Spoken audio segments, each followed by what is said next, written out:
Great.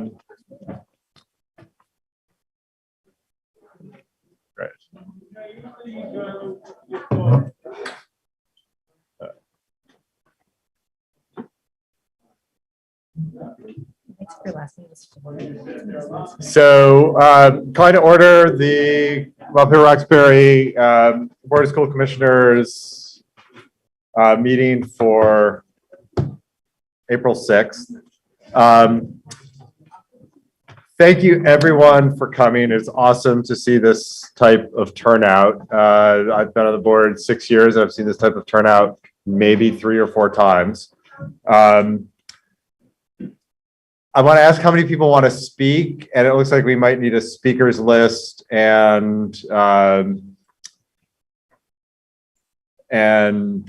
don't, and a little time limit. So people who want to speak, would it be possible to Andrew's working on it right now.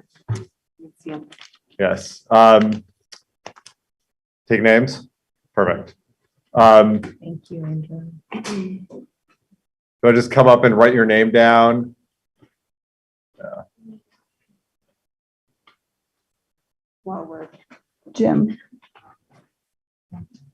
This is sort of my usual spiel about like when people that are coming to our meetings that don't usually come, maybe give like a quick explanation of how public comment time works. And like if they don't sign up and then they're moved to speak, like after a few people speak, like they can still, right? It'll still be open for them. Yeah. But just, I know sometimes it's hard to like actually get up there and write your name on the thing and be brave.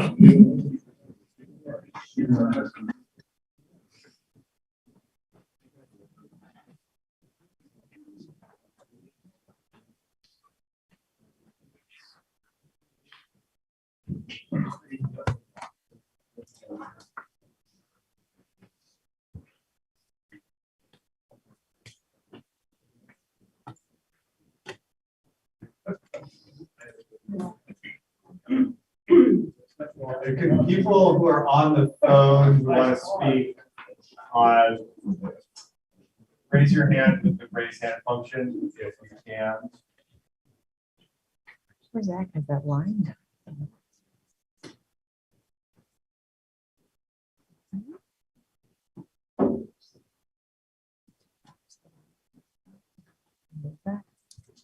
so Leslie.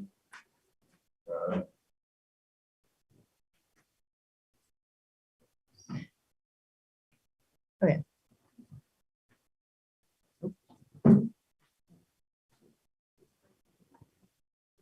Let's see that fixed.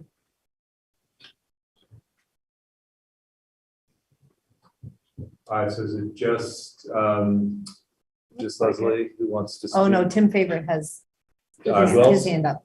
Tim Favorite. And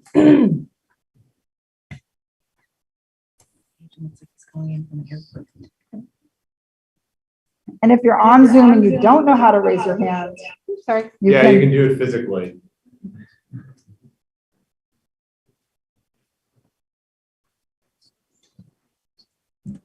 So I've got 10 people who would like to speak. Just so you know the procedure around public comment. We listen during public comment. We don't respond or engage in discussion. That doesn't mean we're not listening. And obviously we're considering this later tonight, so it's going to go directly to that conversation that we have later. If after everyone speaks during the public comment period, you would like to speak further, you can. Just looks like you can either let me know or you can let Grant or Andrew LaRosa know, and they can tell me, and Grant and Andrew just raise your hand and so people know who you are. And after everybody's done, I will just give a call out to see if anybody else wants to talk. Given the number, I would ask people to try to keep themselves to about 30 seconds. And I am going to do my best with the names. I might get a couple wrong because I can't fully read a couple things that people wrote down. Sharon. Can you suggest that the track coach get 2 minutes to support that because of the technical, the kind of person take it off? Yeah, so that we don't have a track coach who's asked to speak. Oh, okay. Sorry, Cody. Yeah, and you can take a little extra time, definitely. Try not to take a ton of extra time, but awesome. So I'm gonna, Ezra, Meryl Triplett, and Meg presenting. That's okay. That is totally Teamwork. fine. So you guys can have a minute then. I'm Meg Vojan. I'm Ezra, Meryl Triplett. We were part of the track enrichment group last year. We recognize all of you. We've done a lot of talking up here. We just wanted to come up and continue to show our support and say that track is a super accessible sport because it has such a great range of events from the 100 meter, which is lasting like 15 seconds, to 3K, which is closer to 15 minutes. A lot of kids can find their stride, no pun intended, in this sport, especially because we have running, and jumping, and throwing, and all these different ways that people can use their bodies to. It just is really like diverse, and so they can specialize. Yeah, it's a big range. If you're not great at like catching and throwing, there's javelin and shot put and all sorts of stuff for track. And yeah, we've been doing track since like 6th or 7th grade. We would like go to U32's track on occasion for practices just because it's better than going to this one. We want a new track. Thank you all. Thank you. Appreciate it. Excellent. Thank you.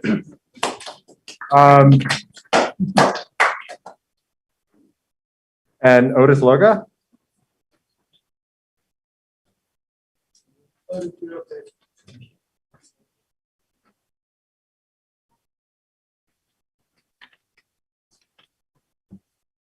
So I'm Otis. I have 2 houses here, one in Montpelier, and I go to U32. And next fall, I'll be captain of the six-time defending state champion and 2021 New England champion cross country. I started running track in 8th grade, and in 9th grade, they convinced me to run cross country. I didn't know that I was capable of running on uneven surfaces because of my disability, but now I run cross country, track, sit ski with the Nordic Paralympic team. And I am in support of redoing the track, and I want to give everybody the benefit and support all people and have the same opportunities I did on running on a fresh track and starting their running career. And a new track will support not only the running community, but also people can walk or just chill on the new track. Thank you. Thank you. Thank you, Otis.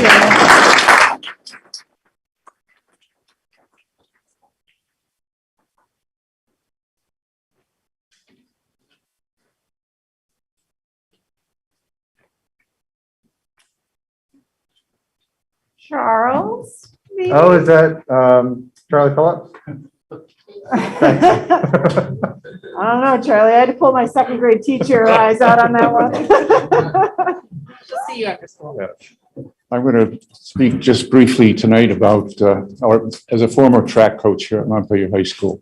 I had a 2-hour reminiscing presentation ready for you, but I decided I'd forego that. But I want to share one story that reflects on the track that's out there now. One of my fondest memories was the philosophical battle that the track coaches had with Carolyn Silsby, who was in the science department. The snapping turtles would come up and lay eggs on the track, and we would go out for practice and we'd be cordoned off with Carolyn's sign saying "Don't trespass." That's some of the history of the track. But there are 2 things I think that I just want to be sure are said. I went up to South Burlington for the boys soccer championship. And their facility and ours started almost within a year or two of each other. And if you saw that facility, it's absolutely magnificent. And I would encourage board members or other people that are going to be moving forward on this project to take a look at that. It's got lots and lots of possibilities, and it would be inspirational. The second thing is I'm making an assumption, and if it's wrong, I'd like to be corrected on it. There are existing facilities out there that I think can be incorporated in the new facility. The pole vault, long jump, and high jump facilities, I think, could be incorporated. The second thing is the material that the track is going to be, it doesn't specify exactly what it's going to be. And I would hate to see a simply asphalt track go down there. That would not be a step forward. And the other concern is on the schematic, they have the shot put. If the shot put went where it is, and I don't think this would be the case, but it would preclude playing soccer on that field. So those are concerns that I think will be addressed down the line. But I'm totally overwhelmed. Those of you that know me know that I get emotional. But the outpouring of Unit 32 and tracksters from Montpelier just as an old trackster, it overwhelms me. Thank you for your time. Thank you, Charlie.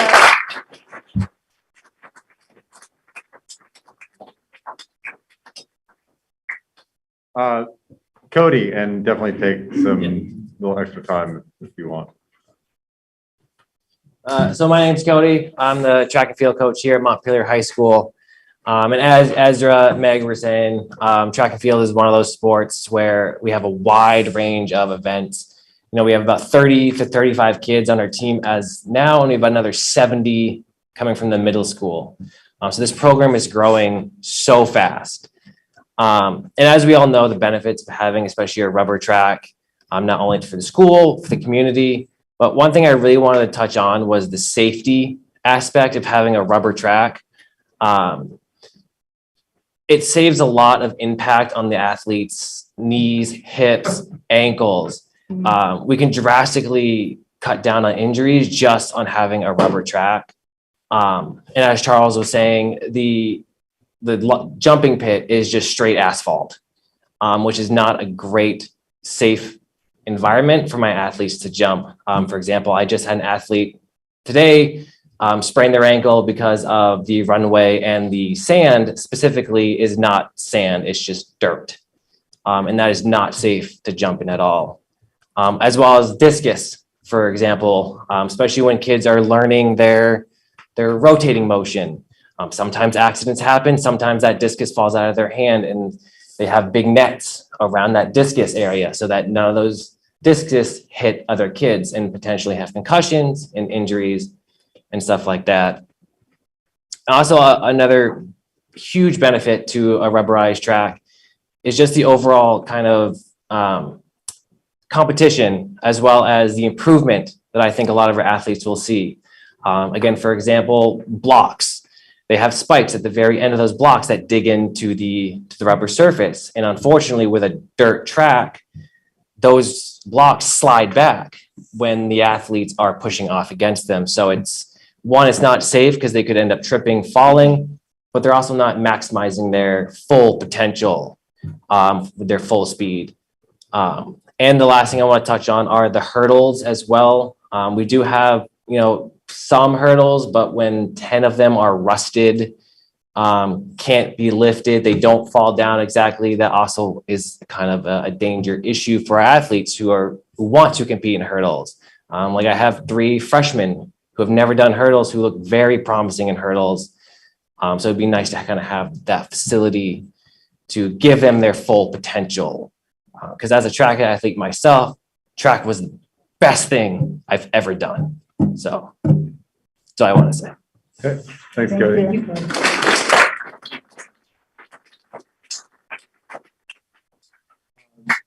Tim Nuara. I wanted to show up as a community member. Also an avid sportsman, outdoors runner. In transparency, I also help coach the Main Street Middle School team, which I don't know if you've seen the numbers on that. We're upwards of 80. I don't know what percentage that is of the middle school, but I'm guessing it's a pretty big number. If you want to see how that is affecting these kids, You're welcome to stop in and just watch and help out. But it doesn't take too long to realize the effect that this whole program and situation has on such a huge percentage of the population of the kids of this community. And so I want to make sure that I put time in my schedule today to come out, to bring my family out, to say that this is something important that we should be standing behind. And thanks. Thank you.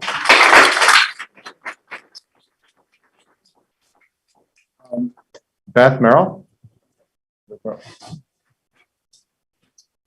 Hi, thanks again for your service to this community.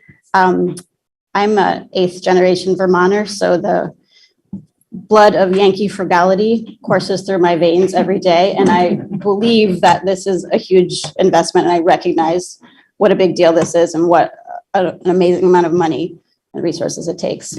What I worry about is we have lots of issues of the district, right, that we could talk about and focus on. I just don't want to get into where we're delaying something that is needed now. I mean, really, it was needed 20 years ago, right? This is a cohort of kids who were promised a playground in kindergarten and never stepped foot on that playground because it didn't happen in their years at Union Elementary.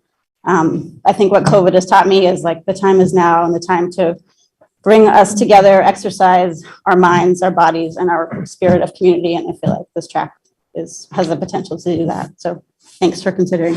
Thank you.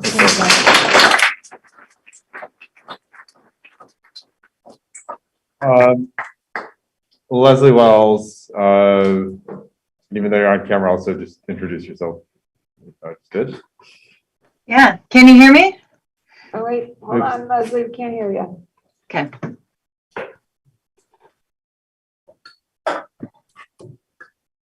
If you need to restart your Zoom, we can go to someone else and let you re-plug think in it's if you our can't find speaker. volume. I think it's on our end. Jim, just noting that Nathan Suter is, I don't think he was originally. Oh, okay. Leslie, try again. Can you hear me now? Yes. And Nathan, I put you on the list if Sorry about was that, the Leslie. extent of your hand. Oh, that's okay. That's okay. It's all part of it. Hi, everyone. I'm Leslie Wells. I am a Montpelier resident, and I have a child who's about to matriculate Union Elementary this fall, which is very exciting. I am a state employee, but I'm a longtime musician and a runner. And I feel like one of the things that I've seen in this community is that Montpelier High School is seen kind of as the artsy school, and U32 is seen as the athletic school. And this is a way to support the kids who do both in the Montpelier school system, is investing in the track. You can do both, and it really is just like it's providing infrastructure for the kids to develop that part of themselves and learn discipline through running and community spirit. So sorry, I don't mean to ramble, but I think it's really exciting. I also recognize it's a huge investment and that there's always a lot of budgetary decisions that have to be made. And we would love to do everything we could ever all the time, and we can't. But it does seem like this is a great time to put this investment forward. So thank you for your time, and thank you for serving on the school board. Okay, thanks, Leslie.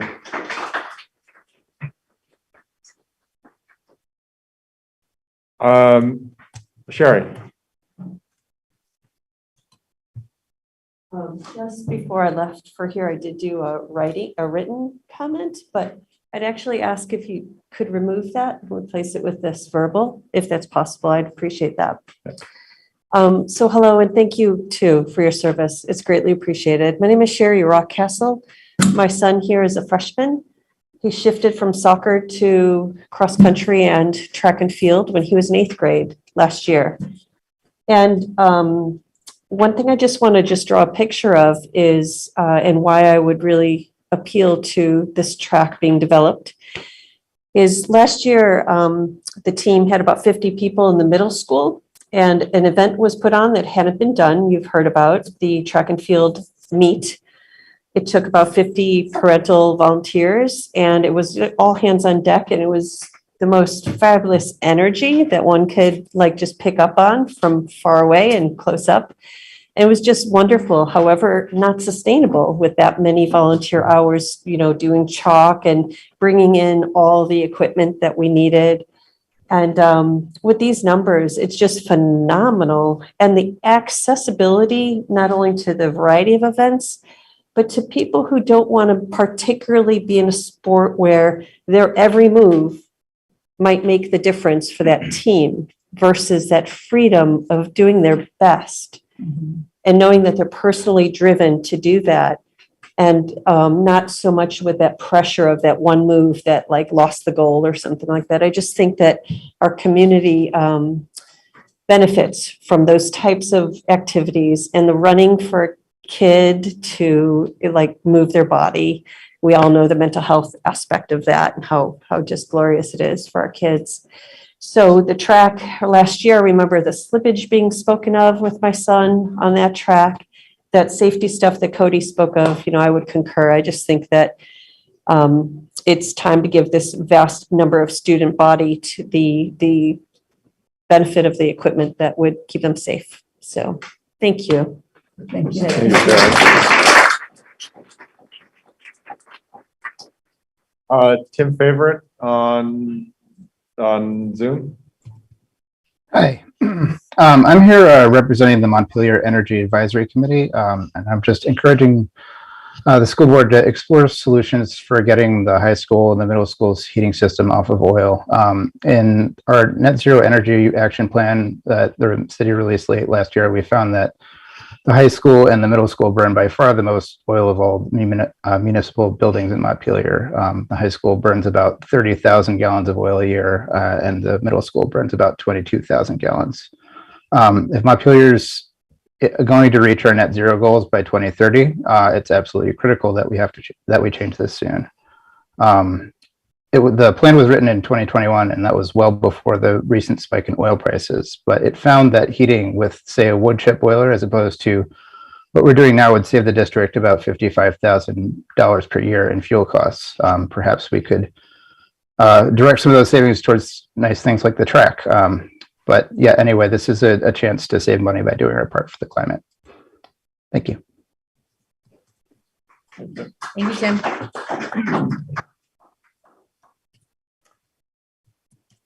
Nathan Suter.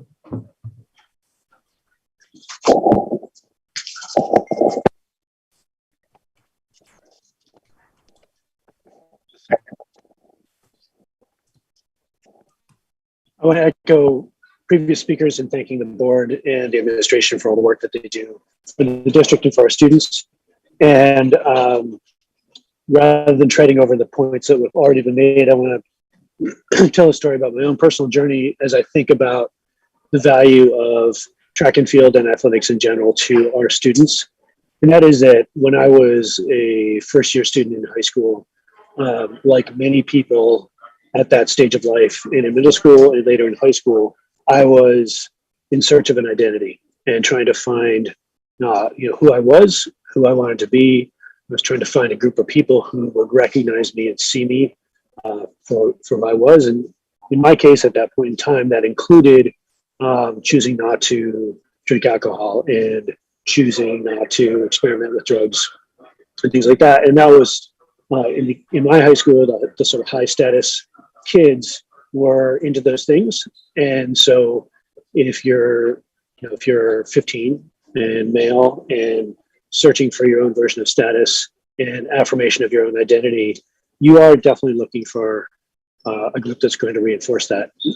And I joined the track team, and that was a key to making me who I am today, in that I found a group of peers who respected me and respected the choices I was making.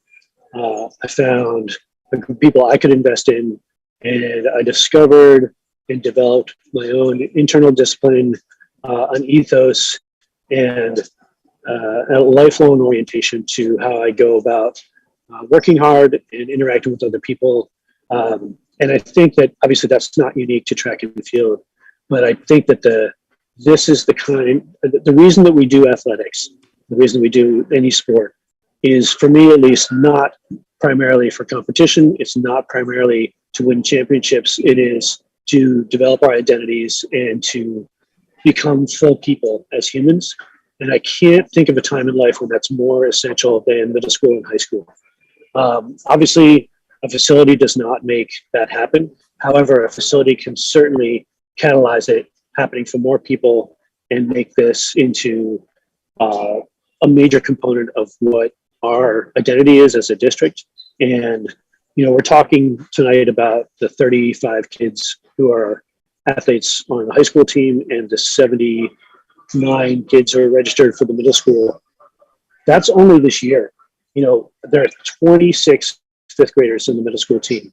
If we had 20 to 26 students in every class from now for the next 50 years, which is more or less what this investment is, you know, that's a stunning number of students who would be affected directly by this facility. And it doesn't even touch on the other sports that would use it, the members of the community, students from other districts, et cetera. So I applaud the district for considering this and for the board for considering this. And I also humbly present that this is not, to me, an either or question. This is a both and.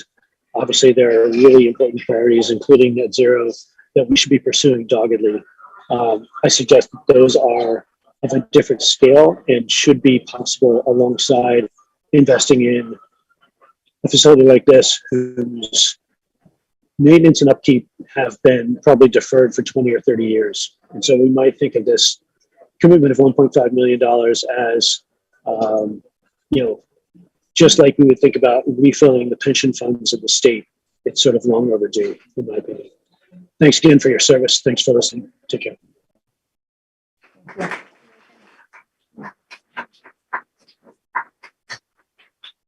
And assuming you're not driving, this is in your car, Chris Curtis.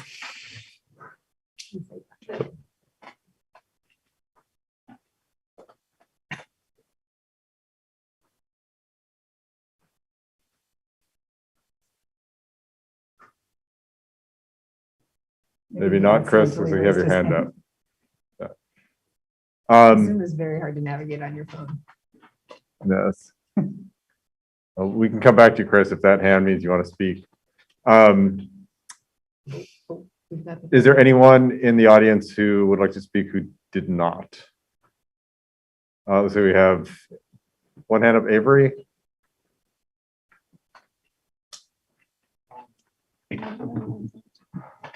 I'm Avery Smart. I'm the captain of the boys cross country team and distance track team. I found a new identity when I started running, and the track and our facilities play a huge role in what I'm able to do and what the team's able to do. And I think it's just a beautiful sport that's about pushing yourself to becoming a better version of yourself, where you become stronger, you become healthier. And it's really just one of the healthiest sports out there. And it's almost primal, just running. And I think that it's really important to the whole team to have nice facilities. And I also think that it could even boost numbers if we didn't have people thinking, oh, I don't want to go run on a mud pit. But instead, if we had a nicer facility similar to what South Burlington has, or even some of the really small Division III schools like Springfield, that would be more inspiring to people, and they would be more willing to challenge themselves and better themselves. And one other thing is, we're the state capital. It would be amazing if we could host the state championship. And it seems kind of silly that there are schools like Springfield that host the state championship for the longest time, where we would go to as the capital.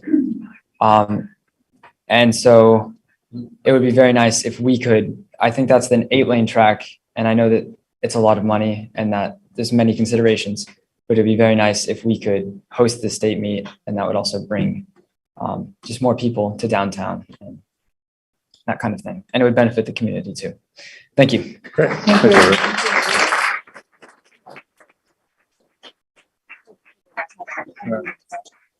So Chris, it looks like you're ready to go, and then we have James's iPhone.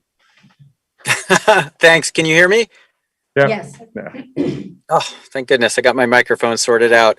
I will be brief, but thank you all very much for taking public comment tonight. And thanks again for your service on the school board.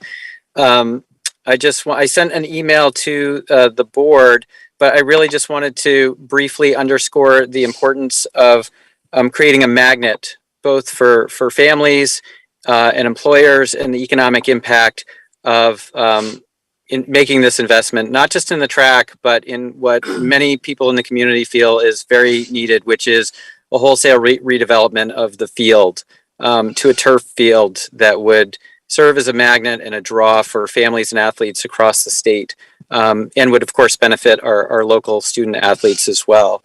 I just know that there's a real hunger and demand all across central Vermont.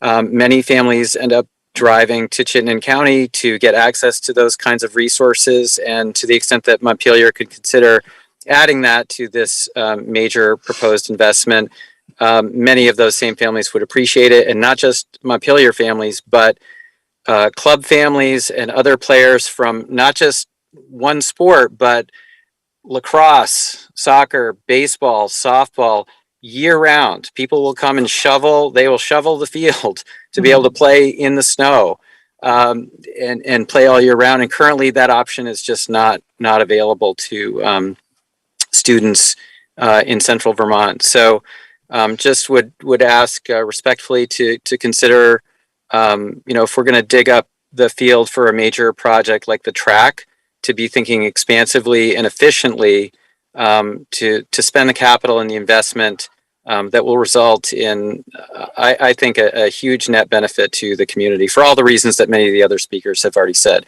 And I want to thank the student athlete who just presented, because I think it's critically important to hear the voices of students in these debates and discussions. And so I'm really pleased that some young people turned out. Thank you. Thanks, Chris.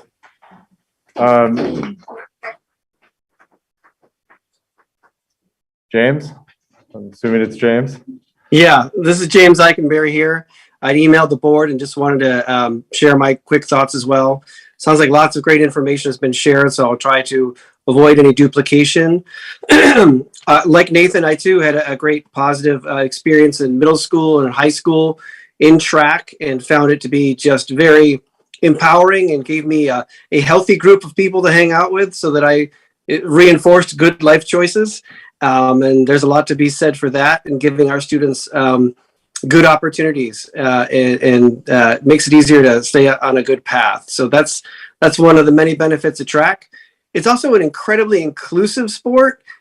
People of all abilities and all body types, and anybody can do track. And that's, not quite the same in all other sports. And, there aren't really tryouts for track. Track loves everyone and takes all comers. And that's a pretty beautiful thing. And I think that we're only going to find the program to grow because of that. I think it's good for the students, whether they're a track athlete or not. Our gym class at the high school would use our track all the time. And my last sort of pro track pitch would be that there's a lot of parents who are fired up about this, as you are finding from all the emails you've received and the folks that are sharing with you this evening. And we, are folks who, if we can afford to, will also make donations. If we can't, we can maybe come out and pitch in and help with some of the work. So I think you'll find a willing force of parents and community members who would find ways to pitch in. And if that could help with costs somewhere along the way, then I think that you would find willing hands to do the work. So thanks again. And I hope that we can find a way to make improvements for the track. Thanks. Thank you. Thank you.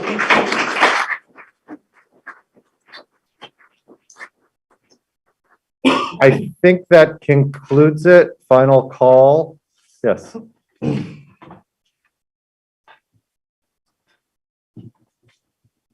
I'm George Olson. I've been a track coach for 38 years, coach, and recently I volunteered to coach at the middle school. I worked with Nathan, and I coached a little bit here at the high school. And I wrote you a letter speaking about the positive aspects of track and field, but I don't want to talk about that now. I want to talk about its history at Montpelier. Montpelier's track program was unbelievable. I get emotional thinking about it now, like Charlie did. Charlie Phillips and Romagia. I don't know how many titles, but I know they won 9 Division II titles in a row.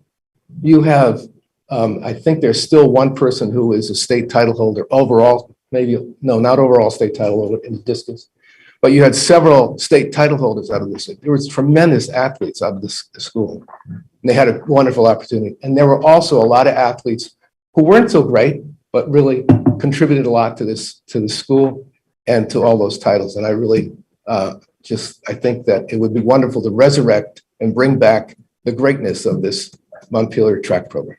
Thank you.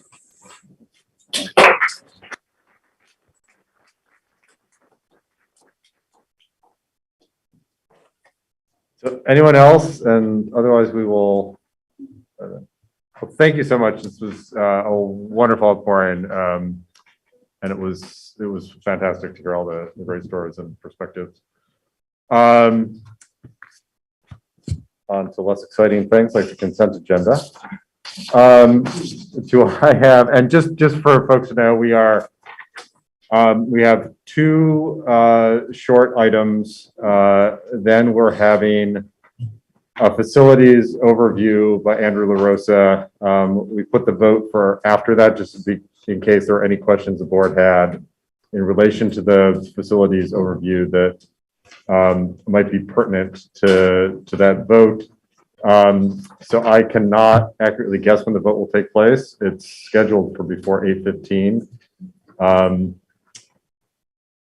So I just wanted to let people know, because I know you probably may not be planning to stay here all evening, but also probably want to know how it turns out. So I'm sure word will get out if you want to or need to leave.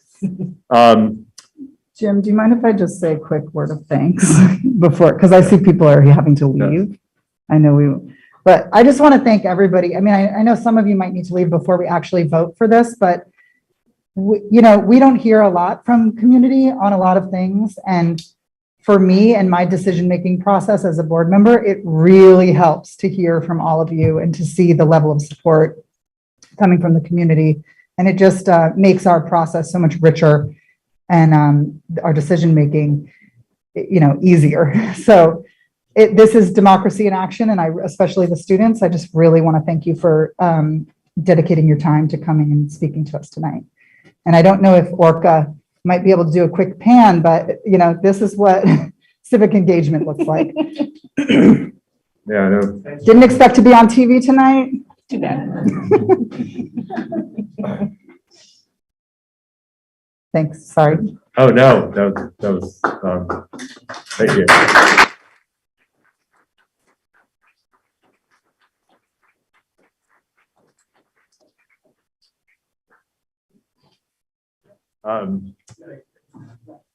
Yeah, and I see most of the track team is here too, so thanks everyone. And the U32 track team. And the U32 track Which I team. think is really special that you guys came out to support your crosstown rivals. Thanks.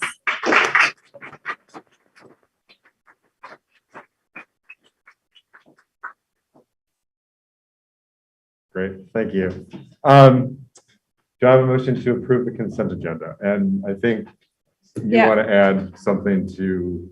I'll next move week's to agenda. approve the consent agenda with the exception of the draft agenda for the May 4th meeting.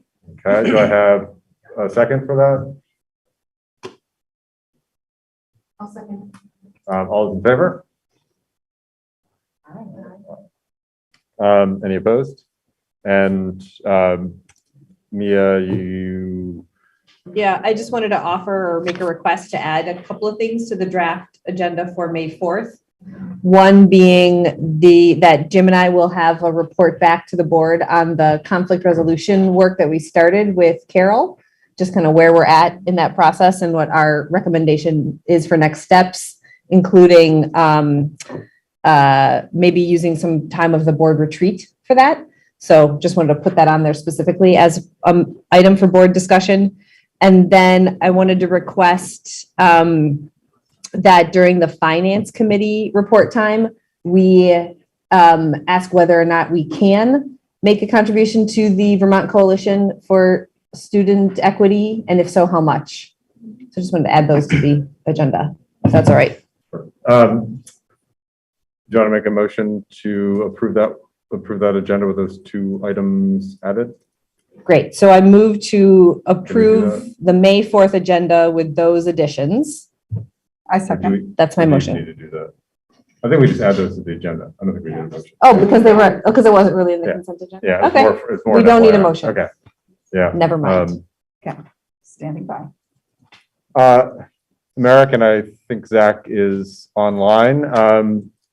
Student update, and I know that your student update also has some track input you've gotten, so.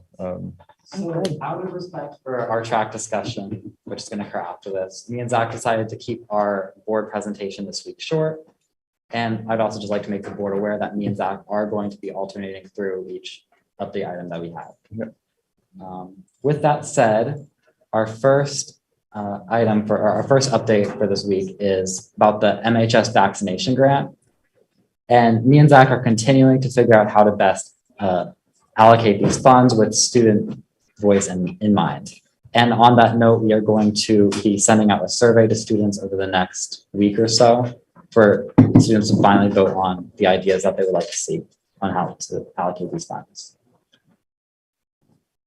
Yeah, that brings us to our next update, which I think Zach will take over. Yeah. So our next thing is the MSMS listening session. We've got that scheduled for April 8th, and that is happening at 1:30 at the middle school. And we're going to meet with a group of students to talk about what concerns they have, just getting a general thoughts, feelings, everything. And board members who are interested in attending are welcome. You can make that time. Zach, what time did you say that was? 1:30.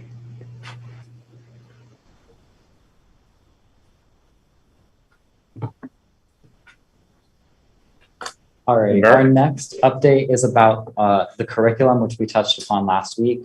We just wanted to say that we're continuing to best figure out how to approach this, and that we're meeting with the curriculum director tomorrow to talk about this.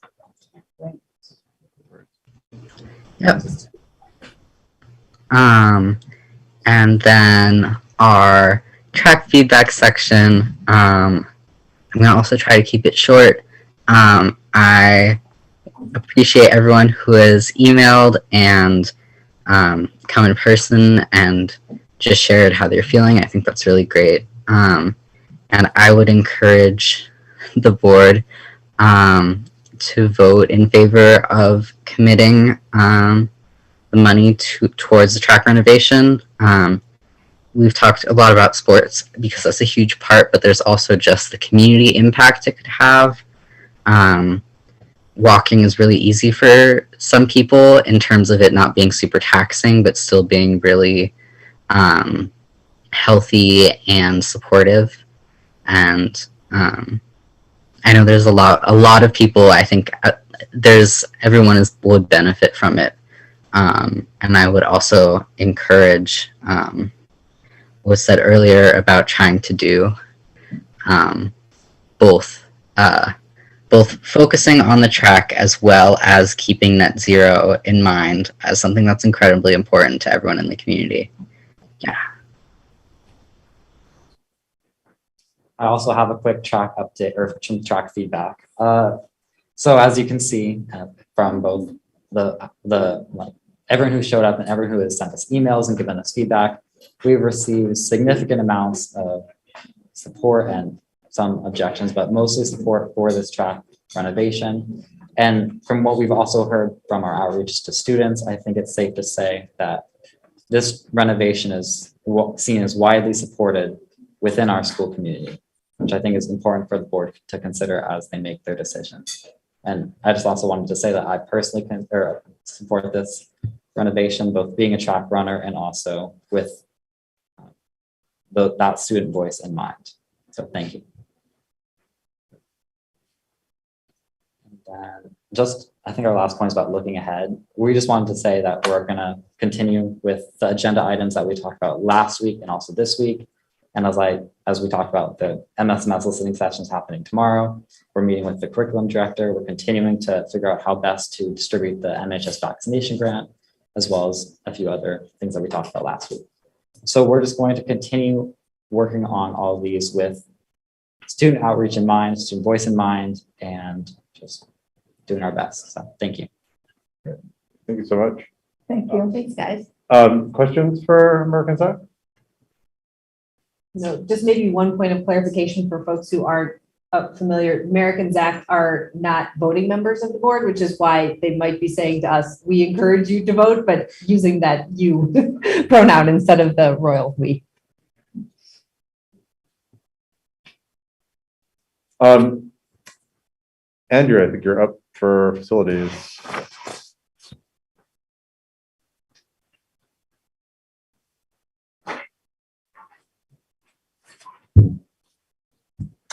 So everyone in your board packet got your facilities report.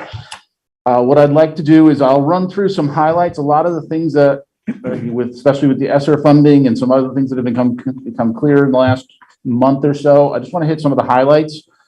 And then if you have any specific questions about what you've read.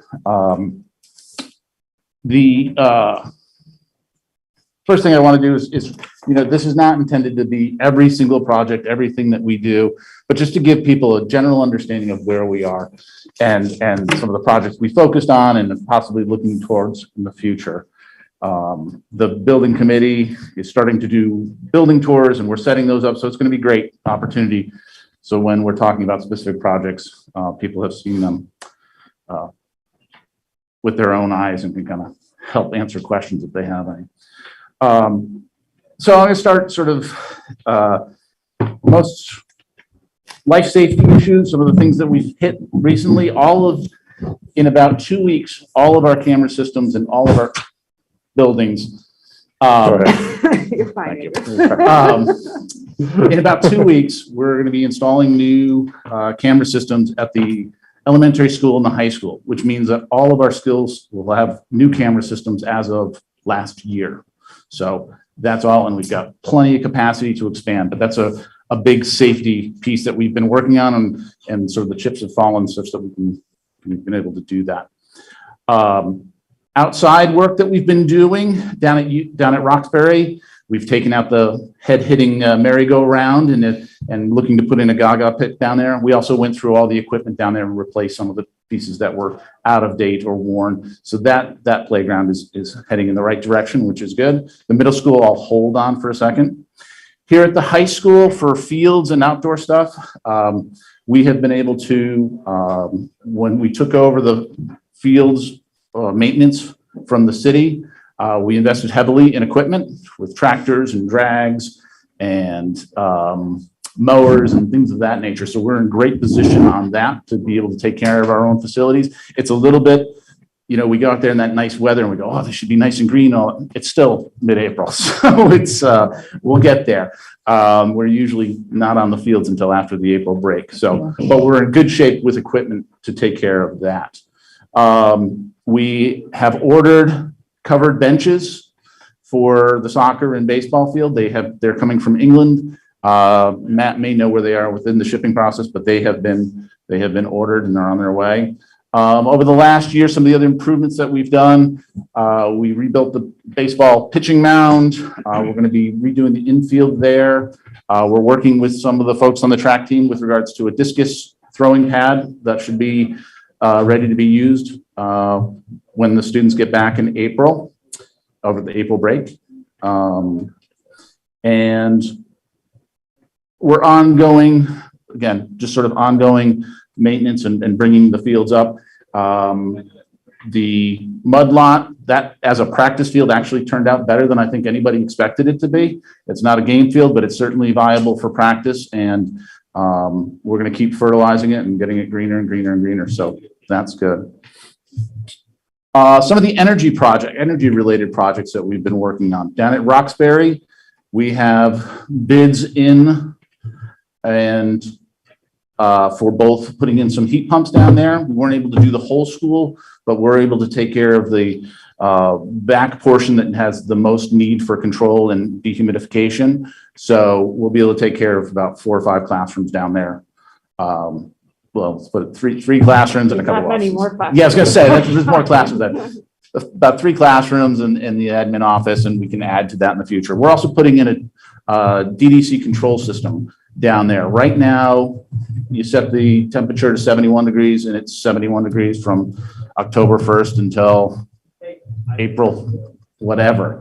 The DDC control system will allow us to program night setbacks, vacation setbacks, and be able to monitor the building remotely, which is huge for Tom Allen and our custodial crew. So that work is going. We've ordered equipment, and the installation is planned for this summer.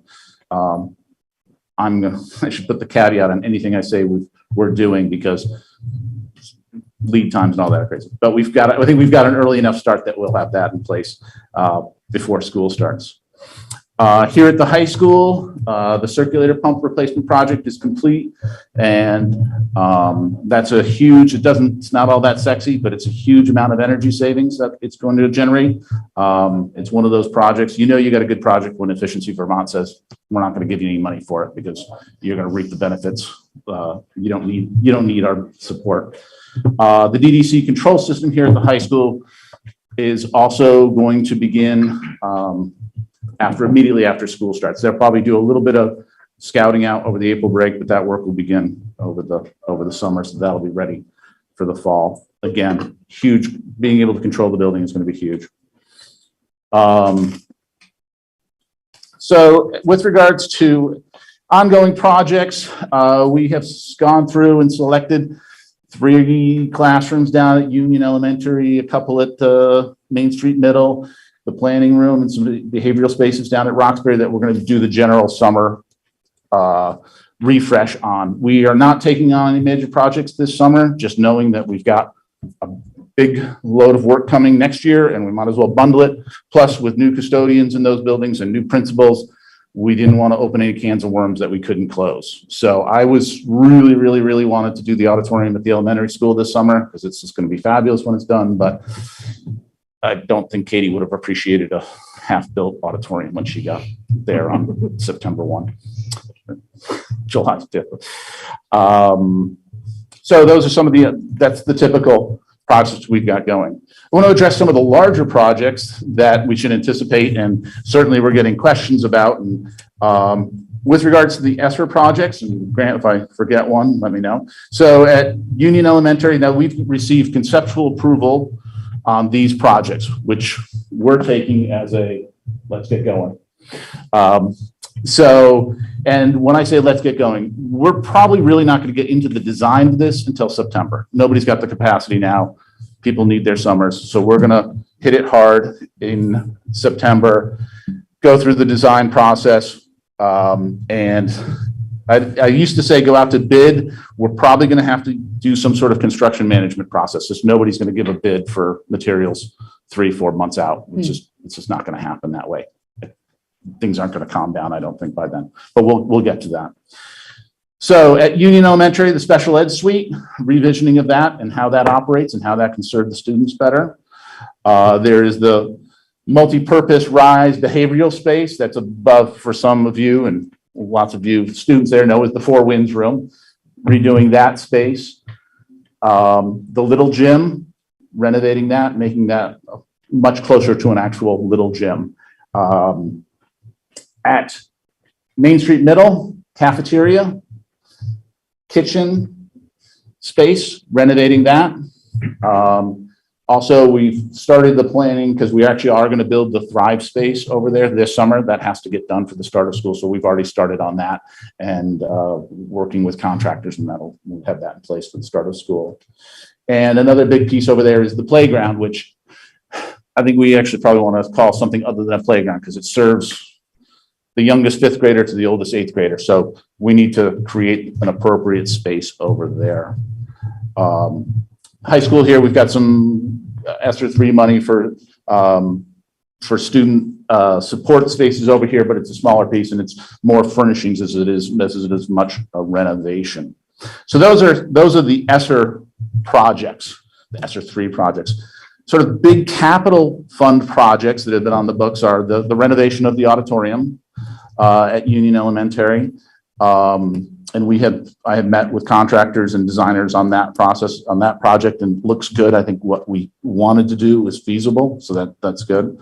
We're continuing with the windows over there. Actually met with some window contractors and actually had a good tour with the building committee over there just to kind of understand what I'm looking at and some of the things we're struggling with. Not struggling, but trying to decide what direction to take on those. So it's great to have their input on that. So that's continuing.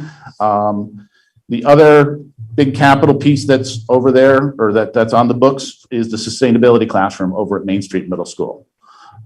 So that, again, is going to be something that I will hit that hard in September and really get the right group of people to think about what we need in there and piece it together and get it out to bid.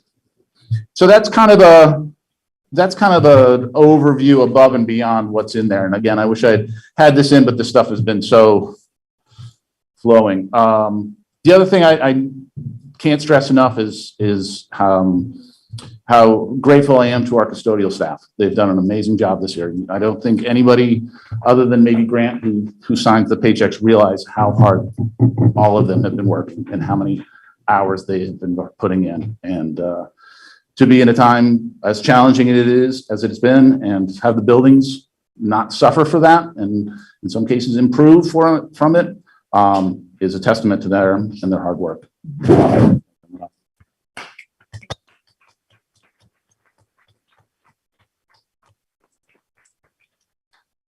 Was there any specific questions out of who read the whole 71 pages? I'm not sure I'd raise my hand with pride on that one. If you haven't gotten a chance to read the whole thing, don't hesitate to shoot me a question. I mean, and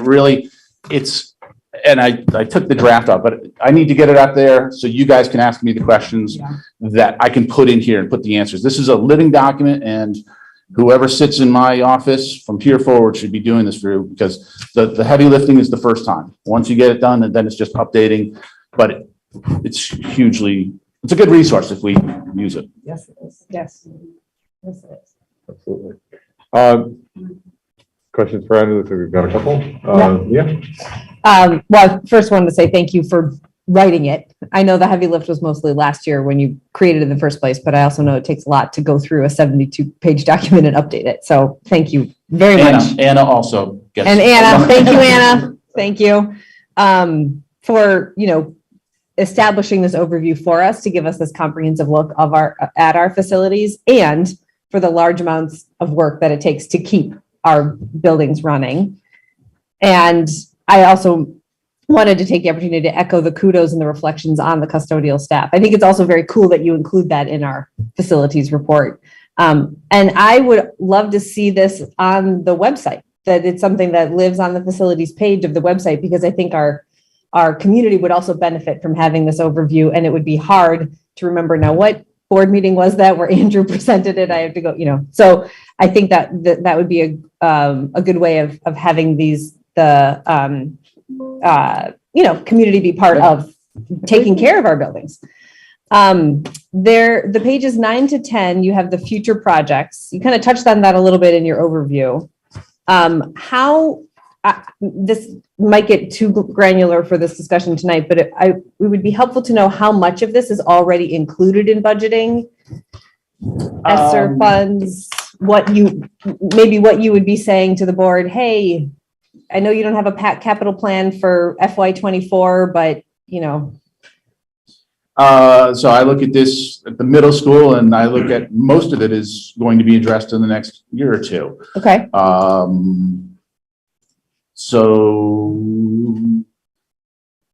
I think if you go through, Roxbury, the general upgrade to classrooms, the casework upgrade, that's sort of a classroom thing that's ongoing. The mechanical, I think we've touched on that. So I would say a lot of this, I think it's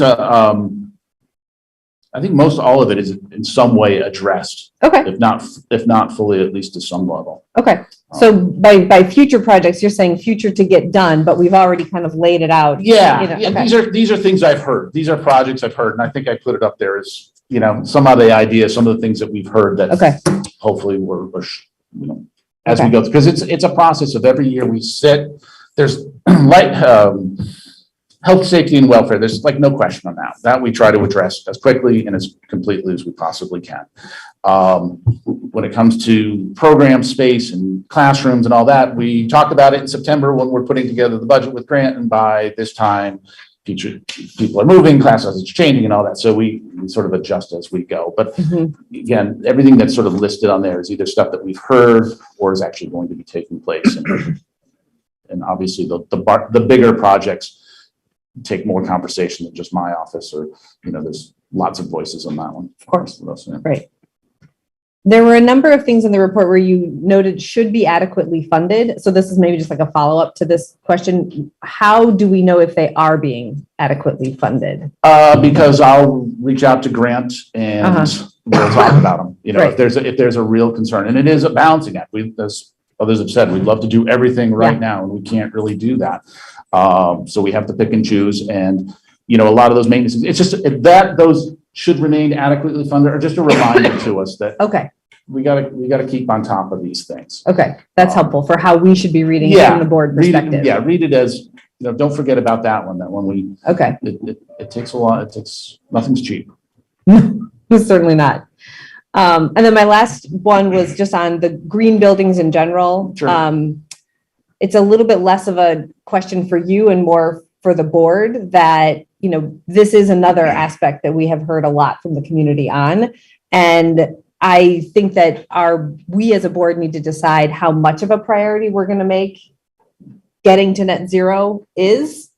And I would love to see that live with the facilities committee for now, at least. And then the facilities committee help us, be the place where sort of that like research kind of thing lives, and then bring it to the board to decide in the end, how much of a priority are we going to make it? Meaning, do we have a policy? Do we have, that will, I think, give our administration the direction that would be really helpful at this point, because clearly you've done many things without our direction, which is great.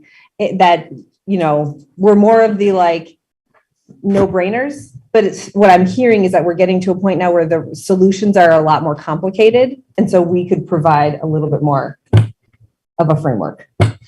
So that was less for Andrew and more for us.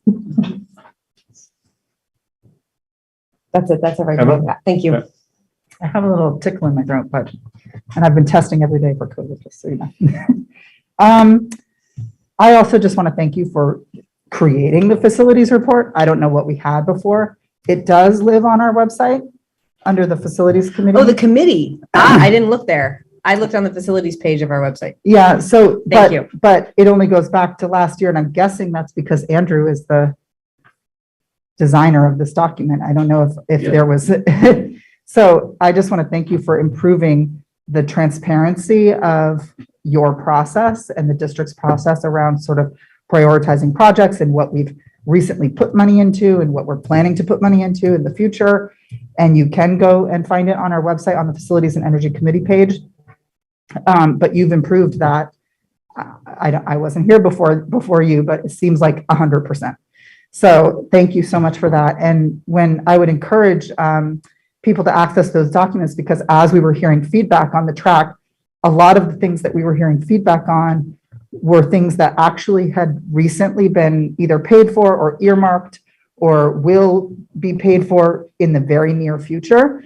And so, and I don't expect people to follow along, that in that way, but if they're interested and they have the time and energy, it's a good document to sort of dig into. And hopefully as we move forward, we're going to be having many years to like look back on and compare the different types of projects that we've done. And I think that's a great service that you've done for the district. And I have appreciated it in a few different decisions that have come across our desk. And the other question that I had was actually answered in your answer to Mia. So more of just a thanks. Other questions for Andrew? The first one is for MSMS, the cafeteria, kitchen, and the playground, I guess in the Thrive space. Are those this summer projects or next summer projects? Next summer, Thrive will be this summer, so we're ready for the start of school for those days. But the others, that process is gonna take, and all of these processes are gonna take a long time. Yeah, yeah. But our goal is to. And then, would a feasibility or viability study be the type of thing that might occur to address the possibility of replacing oil heat? Is that the way that it might be approached? Would that be an expensive thing? Would it be not worth? Is that No, it something would the be. board I would mean, do? absolutely, absolutely, Figure out because options there are. and timelines and variables, because we're not even aware of necessarily the variables involved at this point. As much as the community would like, some folks are saying, take care of this, but it doesn't seem like there's a path, and maybe there's a, yeah. No, I agree that if that was a commitment or at least a goal that wanted to be explored, there are 10 different ways to get there, and each of them has an impact, and we need to understand those impacts. And I can understand facility impacts.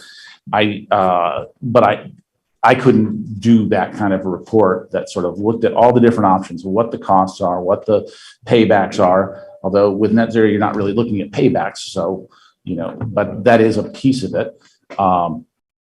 That's a big chunk of work, and it's something that does need to be brought on and done by an expert, because they need to look at all the infrastructure, how you'd make it work. And then we'd also have to look at it, like I say, for ourselves. How do we make it operational? How do we get it to work within our facilities? So it is beyond me sitting in my office thinking about how can we make this net zero. So just as a follow-up, just the viability aspect would probably have to go into next year's budget, because it's not just the feasibility aspect of it would probably have to be, and I'm kind of looking up to Grant as well.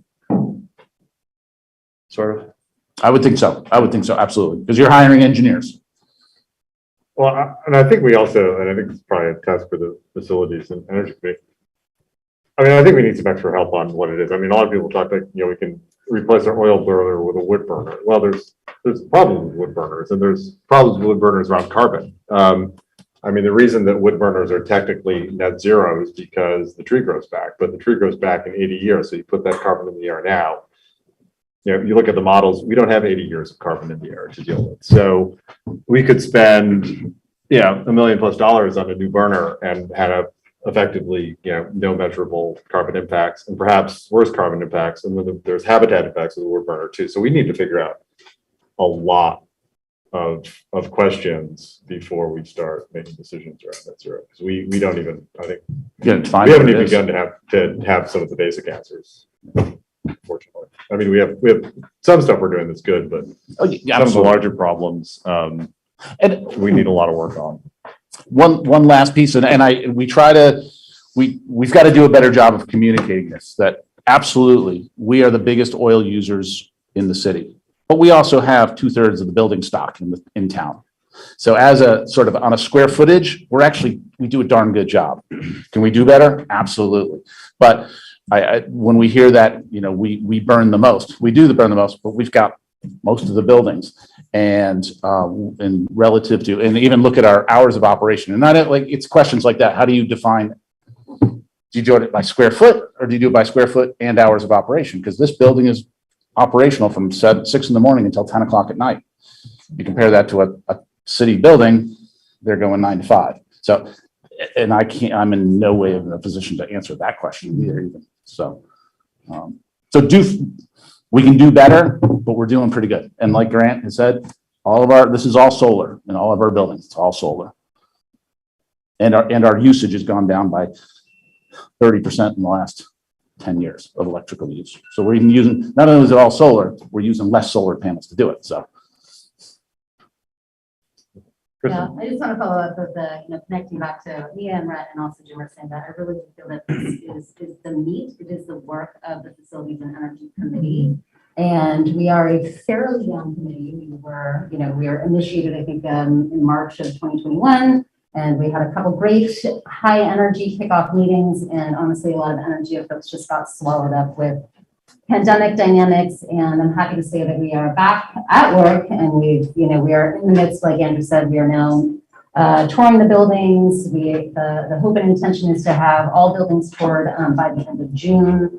And I think we realize that these are really big things, and the plate of work in front of us is really significant. And Andrew, I appreciate at one of the last meetings that you tasked us and said, it's time that we need to really come to the table and start really thinking about, this inventory of priorities and projects, and start to make some decisions and understanding how, the funding is flowing and really what the priorities are.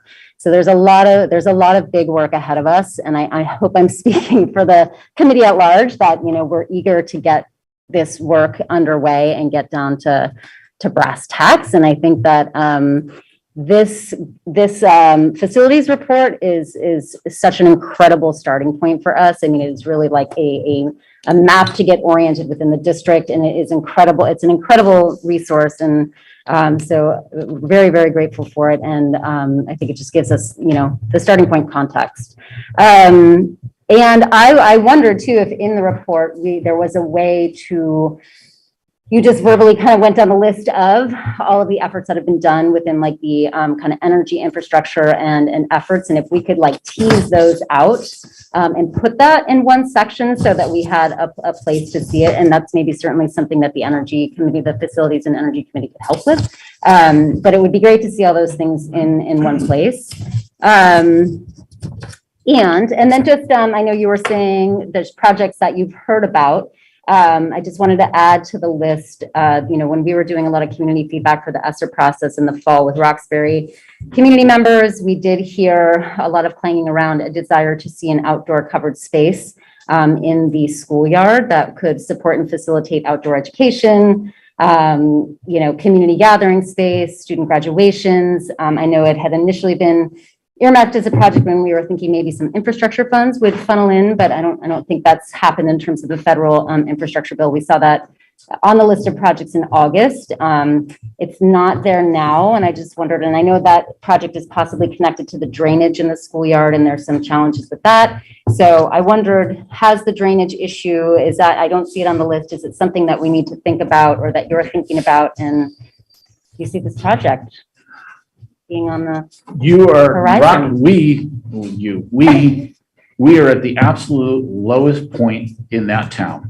Yes, That schoolyard. bottom of the valley. And I wish there's a drain pipe we could put somewhere, but I don't know where it would be. Yeah. I honestly don't know. Yeah. The good thing is, yes, it's absolutely a lake, but it dries up quickly. Yep. I mean, I wouldn't be surprised. I was down there last time I looked at it specifically, it was a few weeks ago, and it was a quarter of the back of the park, of the playground. I wouldn't be surprised if that was dried out by now. Yep. But it's just a challenge. Luckily it perks.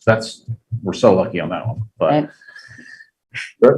Just want to observe, generally, I hope to see the district and Lindsay all really, there's so much good work being done. So I really really hope that we can figure out a better way to draw attention to a lot of the good work.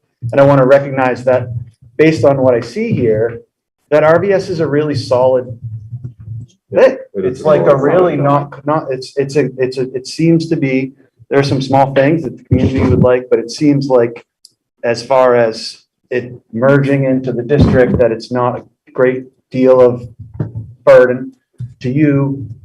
As it is, it seems I just want to observe that it seems like as far as buildings go, it's a strong building. It's well put together. And that's just a nice thing. I just want to toot the horn of RVS there because I'd like to see more horn tooting. You're right though, right? It's a solid building. Yeah, it's a very solid building. I just wanted to quickly add something. If I could. Good. It's something that Andrew had said at previous meetings that really stuck with me in talking about the net zero and the green building piece is some of the things that can really make the biggest difference are either not as exciting or sexy or as seemingly, in your face, but have incredible impacts. And also human behavior, things like driving and things, there's a lot of pieces to making our community more energy efficient, and I'm by far not a net zero expert. But an example is I know we got some kind of eye rolls from the community about spending money on windows. Well, if anyone's like ever bought a house in Vermont or rented an apartment in Vermont and had better windows put in, like that's one of the most important things you can do. It may not seem particularly exciting, but there is sort of that adage of like make do or do without. Like there are things that are happening in the school that this crew has been working on that are making those incremental differences without us doing something that might seem like a big splash. And I also definitely hear the request for changing our heating system, but I also feel like at least at MS and MHS, we use every square inch around these buildings. I don't see a lot of places to put some of those things without giving something up. And I know we're going to be talking about the track and about fields. I don't really see that we have a lot of room for some of these things. So that is not a failure in any way. I just think it's really important to realize that some of these less exciting things that may not seem visible to the naked eye are actually having a really big difference on our efficiency. Yeah, I mean, the electrical savings, the 40% was not done out of some big project. It was just a conscious effort of, anytime we replace a light bulb, we're gonna do it with an LED. And it was just what we did. And we're just continuing to do that.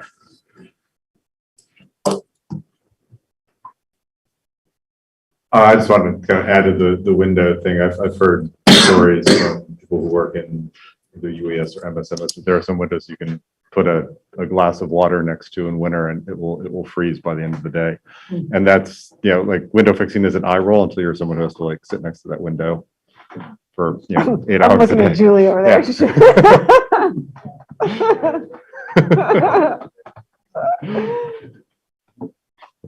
So, just final. So that all these big projects and all this good work we're gonna have, it's really not gonna start in earnest until next fall with design, and we'll have to talk about the right way to get the right people in the room to talk about this and the process, and we're gonna lay that out nice and clear. It will truly, I don't wanna make any promises as to it's all gonna get done next year, it's all gonna get, but the ESSER money has to be spent by September of 24. So it's the next 2 summers that this is gonna work on, and it's really gonna be, what do we got and how do we move and how do we work around the work? Summer of 23 and 24. You say next 2 summers. Yeah, 23 and 24. Yeah. So. Other questions for Andrew? We may. One quick question, Andrew. Thank you so much for that amazing work and that report and all your knowledge, and to everybody. Do you anticipate any like surprises with the ESSER 3 work? So we have the little gym, the playground, the Thrive space. I'm just thinking of like what happened at UES with the playground. Is it like we're gonna open something and they're like, we're gonna need another 500,000 for something, or is that pretty much? I'm looking at it as we have the money allocated towards that. That doesn't mean we're gonna, and Libby and Grant can look at me differently, but we've got this bundle of money and we've allocated project to project.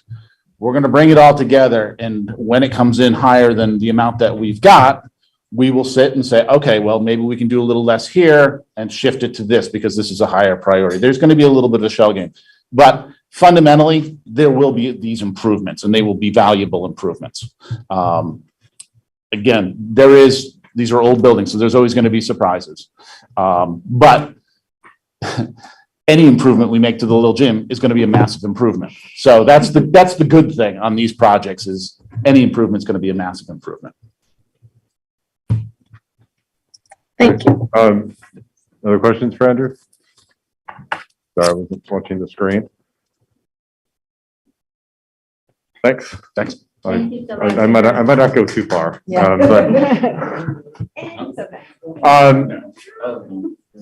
So here's how I'm going to handle the board action. I would actually like a motion and then handle the discussion on that motion rather than have an open-ended discussion without a motion. So, and we can amend the motion as we see fit, but do I have a motion to approve the administration's request to allocate $1.5 million for a track.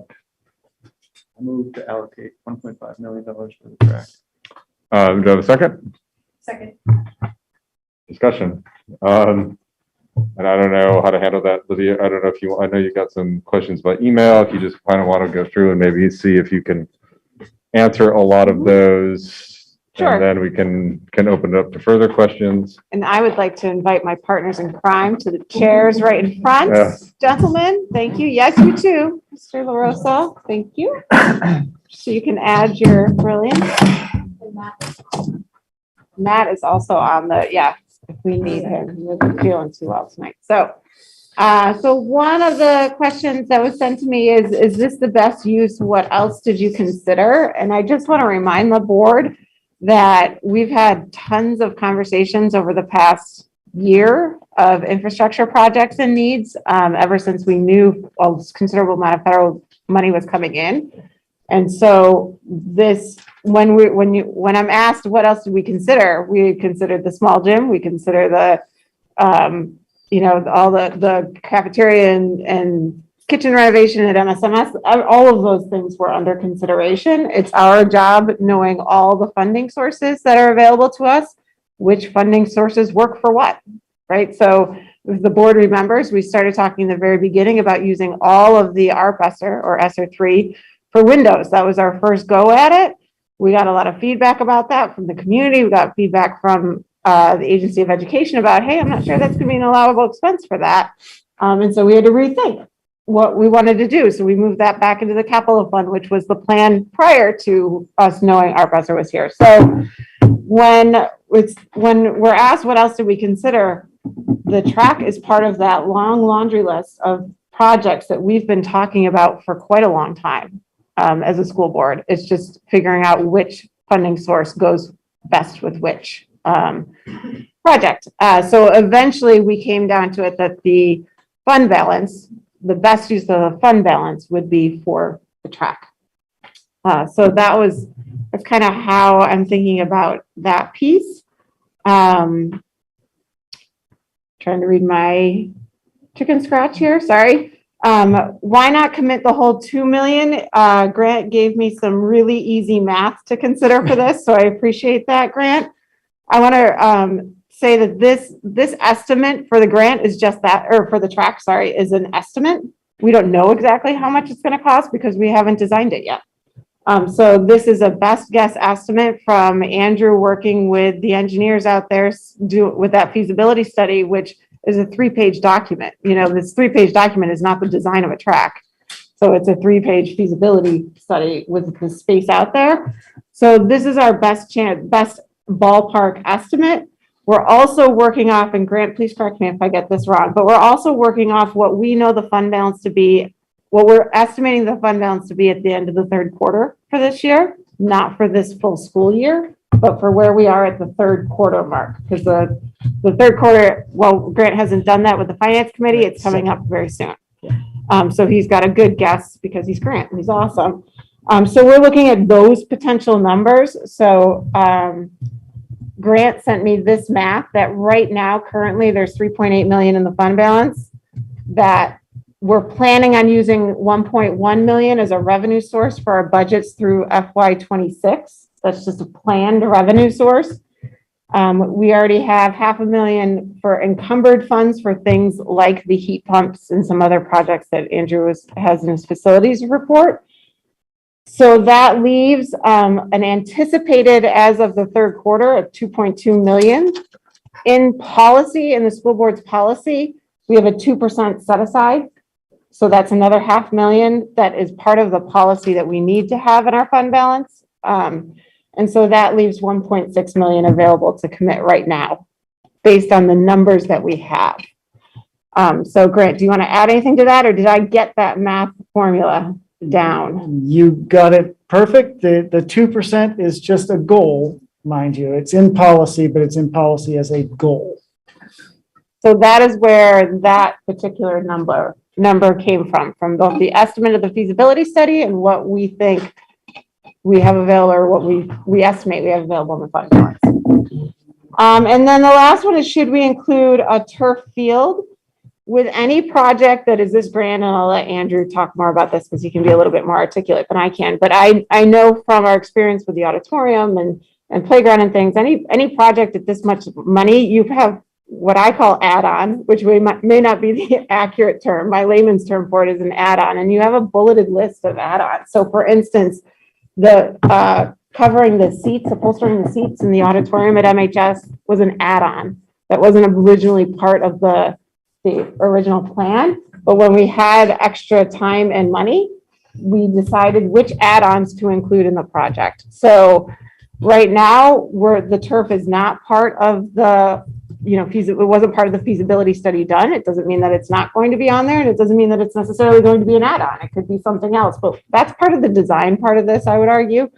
And we're, as I do my workout every morning, and the workout person goes, "You're not there yet. Don't worry about it yet." So we're not there yet with the turf field. But Andrew, do you want to add anything onto that? You're absolutely right. This original report was just a feasibility. We had talked about the track. I mean, there'd been a lot of talk about the track. And before we sat in my head, this vision of someone sitting in the room saying, "Should we do the track? Let's vote on it tonight," and not knowing whether we could actually do it. This was just sort of a proof that yes, if we wanted to do it. And absolutely that, like any of these projects, like the special ed suite or whatever, if the intent is to explore it further and look at it, we're absolutely going to have to look at all that. If we do an 8-lane track, what does that look like? What's the effect of that? If we do 6 and an 8 straightaway or whatever, we have to go through these and run through these. And ideally, there's a group that is put together to help explore those options that can make reasonable decisions and come back with a proposal that says, yeah, actually went through it and looked at all that, and it just goes to a point that we don't think the public would want it. We couldn't hold a state meet because we don't have enough parking to hold a state meet, and those kinds of things, to come back and say, this actually is the real project that we think is the most viable. And if there's adds to that project that could easily be done, then those could be part of that as well. But as Libby said, this is just a starting point to this, and there's still a lot of work to be done.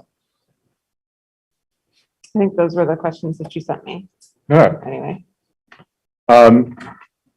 Other questions, comments? Yeah, I have a few questions. And more about the process, about how we got here. One was like, how much was the feasibility report that was done? And so, yeah, I'm just thinking about the timeline, and if there are any specific plans to ensure there is an audit on accessibility plans for our kids with disabilities, neurodiverse, that will benefit from this tract. How do we prioritize the voices of the amazing people that put this forward, against the voices of people that we've heard from Net Zero, literacy, not against, but like what is our process as a board to make those decisions? And then, yeah, what are the consequences of not deciding tonight are some of my basic questions tonight.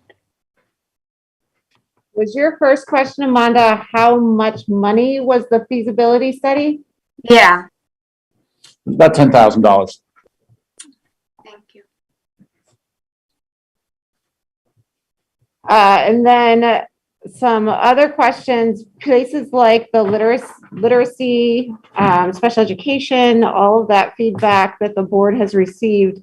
We, as the board will remember in other presentations that I've done, we are doing work towards that. So those aren't in the track and that work is not in competition with each other in any way, shape, or form.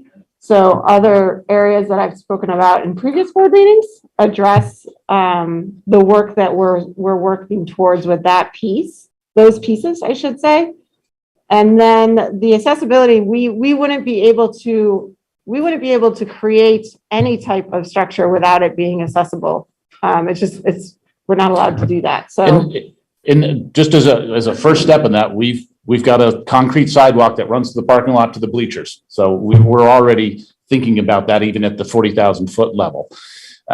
And so individual features, that's exactly why you have a design committee to get together to address those. And our current track, I would argue, because of the uneven surface and the gravel, is not necessarily accessible at the moment. So this would be a great upgrade for accessibility purposes going forward.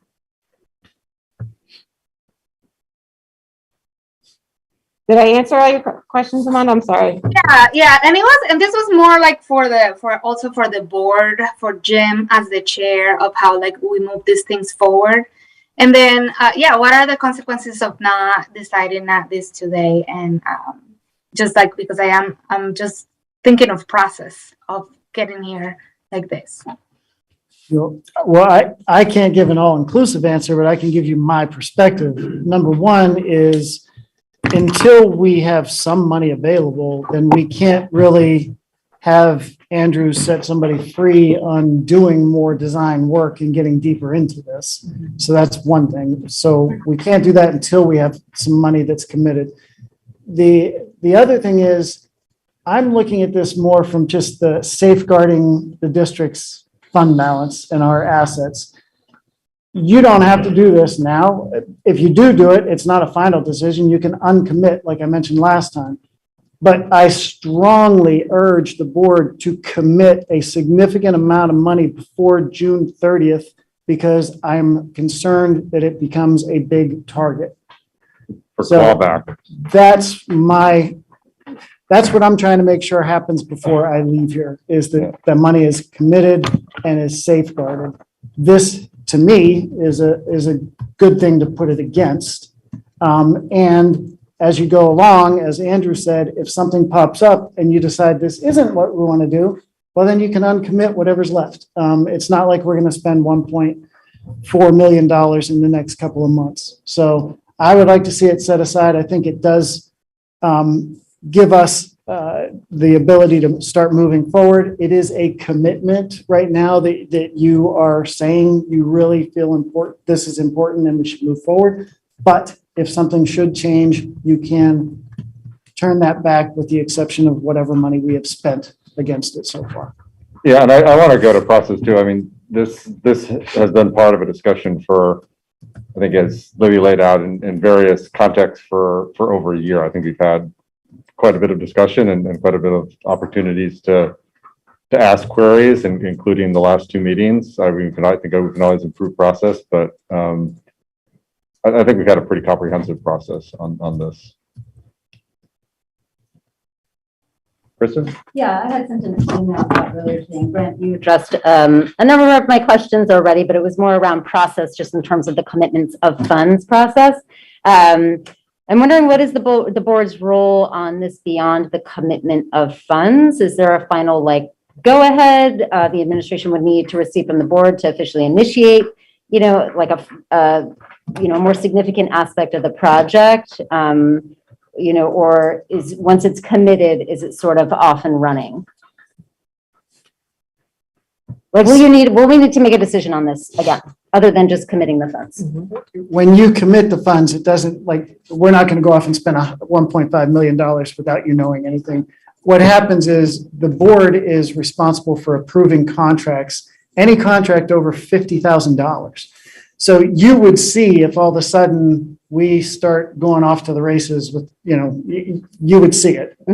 So really the expense that we would start incurring, that you might not know about unless you're seeing it in your quarterly reports or asking questions, are some of the design and engineering work as we start trying to plan it out. So that's it. When we got to the point where we were actually awarding any kind of significant contract, we would have to come to you by policy through our bidding and contract policy. Okay, that's really helpful. Thank you. And then briefly, what's the process for uncommitting funds? Is it essentially just reverse voting to uncommit the funds, basically the reverse of what we're doing now? Yep, somebody would make a motion to uncommit X number of dollars that had been committed for such and such a purpose. And that would be, or to repurpose it, to commit it to something in lieu of what it was. Okay. My next question you already answered. And are there any categorical limitations to what fund balance can be used for? Or is it basically up to, is there any Are there any types of projects, things that are not eligible for use of fund balance? You can use fund balance for anything you can use the general fund for. Okay. So, no, I mean, we might need to check with the agency because it's a project to make sure that there's no issues with that. But a lot of times that's only if you're going after state funds for getting reimbursed, which we wouldn't be in this case. So, no, as long as if it was something we were going to spend our general fund money on, we can spend our fund balance on. That's something that the public has given you the authority through an annual warning article. Great, thank you. And I will say there's been a few people that have asked the question, if you commit 1.5 and the project costs more, which right now the estimate was more. I realize that, and it could be significantly more depending on what else gets thrown in there. That's whenever we would start looking at, okay, how much more? And then what are the options? Like Libby mentioned, I'm doing the third quarter report. This is for 1.5. I think after I'm done with the third quarter report, I may say that there might be another couple 100,000 or so that might actually be available too, that would cause no harm. The other thing is that 2% is about $500,000. That's a goal. If we were $100,000 short and you wanted to use some of that money, you certainly could, because it's just a goal, which most districts don't have that flexibility. The other thing is, say we were $250,000 short. Well, we could next year, when we're doing the capital plan, we could say, you know what, we're going to push windows one more year and stick the track in for FY24 and get $250,000. There are definitely ways that we could bridge that gap once we finish with priorities. There are ways we can figure out and address that difference. But if you set aside $1.5 million, that's a big chunk of the problem we don't have to solve when the time comes. So. Is that your question, Mia? Yeah. Good mind reading, Grant. Jill. Another question was, is there a debt that we have that we're paying interest on that this would also be a possible expenditure for? Yeah. Sorry, I've given up. Don't worry about it. Don't worry about it. So the only thing that comes to mind would be bond payments that we have. And we have 4 bonds. One is for when we bought into Beamer, so that you can't pay off early. One is an old one from like 2008 that is not eligible. So there's 2 bonds. One was a $2.3 million bond from 2013, I think, and then the 4.9 from 2018 or 19. So those 2 bonds, theoretically, you could pay those off and avoid the interest. But we, like most municipalities and school districts, go through the bond bank, the Vermont Municipal Bond Bank. They're not set up they're not in the business to allow you to pay those off early, because they use those proceeds to issue other loans. So they won't just accept it. They will entertain the idea of maybe doing it, but that would be a process to go back and forth. And I've already checked into it, and the soonest that we could would be 2025 for one of the loans. The other one we couldn't do until 2028. The other thing I would say is it doesn't really help as far as getting big money for projects, because while we would avoid a pretty significant interest amount, that interest amount is spread out over the next 20 years. So the amount that we could actually garner would be just what was in the FY23 budget that you approved, which is 1 year's worth of interest. So I'm afraid what would happen is we would pay off a bond, not really have any big significant amount of money. And then if we do a major project at some time within the next few years, the only way to fund it would be to ask for another bond. And right now, interest rates are not going down. No. So we'd be better off keeping the bonds we have and then trying to avoid a new bond, if that makes sense. Yeah, that was the point I was going to make, because I think we have bonds at interest rates that might be a thing of the past. That doesn't look very favorable for a while. Other questions? Merrick. So I understand this might be unclear right now, but what do you predict is the timeline for a track renovation? If we had a design and a scope and all that sorted out, and there's no reason that we couldn't have it out to bid for next summer. Yeah, if we wanted to. Now, if it expands to turf and relocating stands and baseball fields to accommodate 8-lane tracks and things like that, then maybe it pushes off. And also, who knows what who knows what costs are going to be next summer, but we anticipate if you hold off a year to save them, but that generally doesn't work. Spend it and be done with it. But if we had a design process and input and buy-in, there's no reason. One of the other things that is going to need to be put out on the table is it's going to take more than 8 weeks to do. So we're going to have to, soccer season or track season or lacrosse season, we're going to have to do some give and take and utilize Dog River and stuff like that. So that all that stuff that's further down the road, but that's a real consideration. Present to folks. Let folks understand. And as a reality check, just not meaning to poo-poo the idea, but just so you know, if you go with artificial turf, you're probably doubling this estimate. I would think so, yeah. It's a big investment if you're doing that. I'm not saying you should, I'm just saying it would then become a big challenge to be able to get the funding necessary to be able to do it next summer. So next summer is something that I think would be reasonable if things go well. But if the scope increases a lot and we can't afford that project, then it may get delayed. Okay. Eva? Yeah, I just kind of wanted to say a couple things more for like public record, transparency of this process for me. But we were going to have, the vote was on the agenda for last week and I asked for an extra week. And, for me, I see my role as a board member as, I think people voted for me because they hope that I will be representative of the values and the will of the community. And I didn't feel like I really understood that last week. And I feel like, even though we have heard from some people and I see some familiar faces that have already spoken to us, we heard from a lot more people. And I think our process and my feeling on making a vote tonight, I feel a lot more secure in my understanding of what the will and the value of our community is around this particular topic. I also do not see this as an either or. I don't want to think about committing the funds tonight as saying, no, we aren't committing to net zero, or no, we won't, do XYZ projects at the middle school.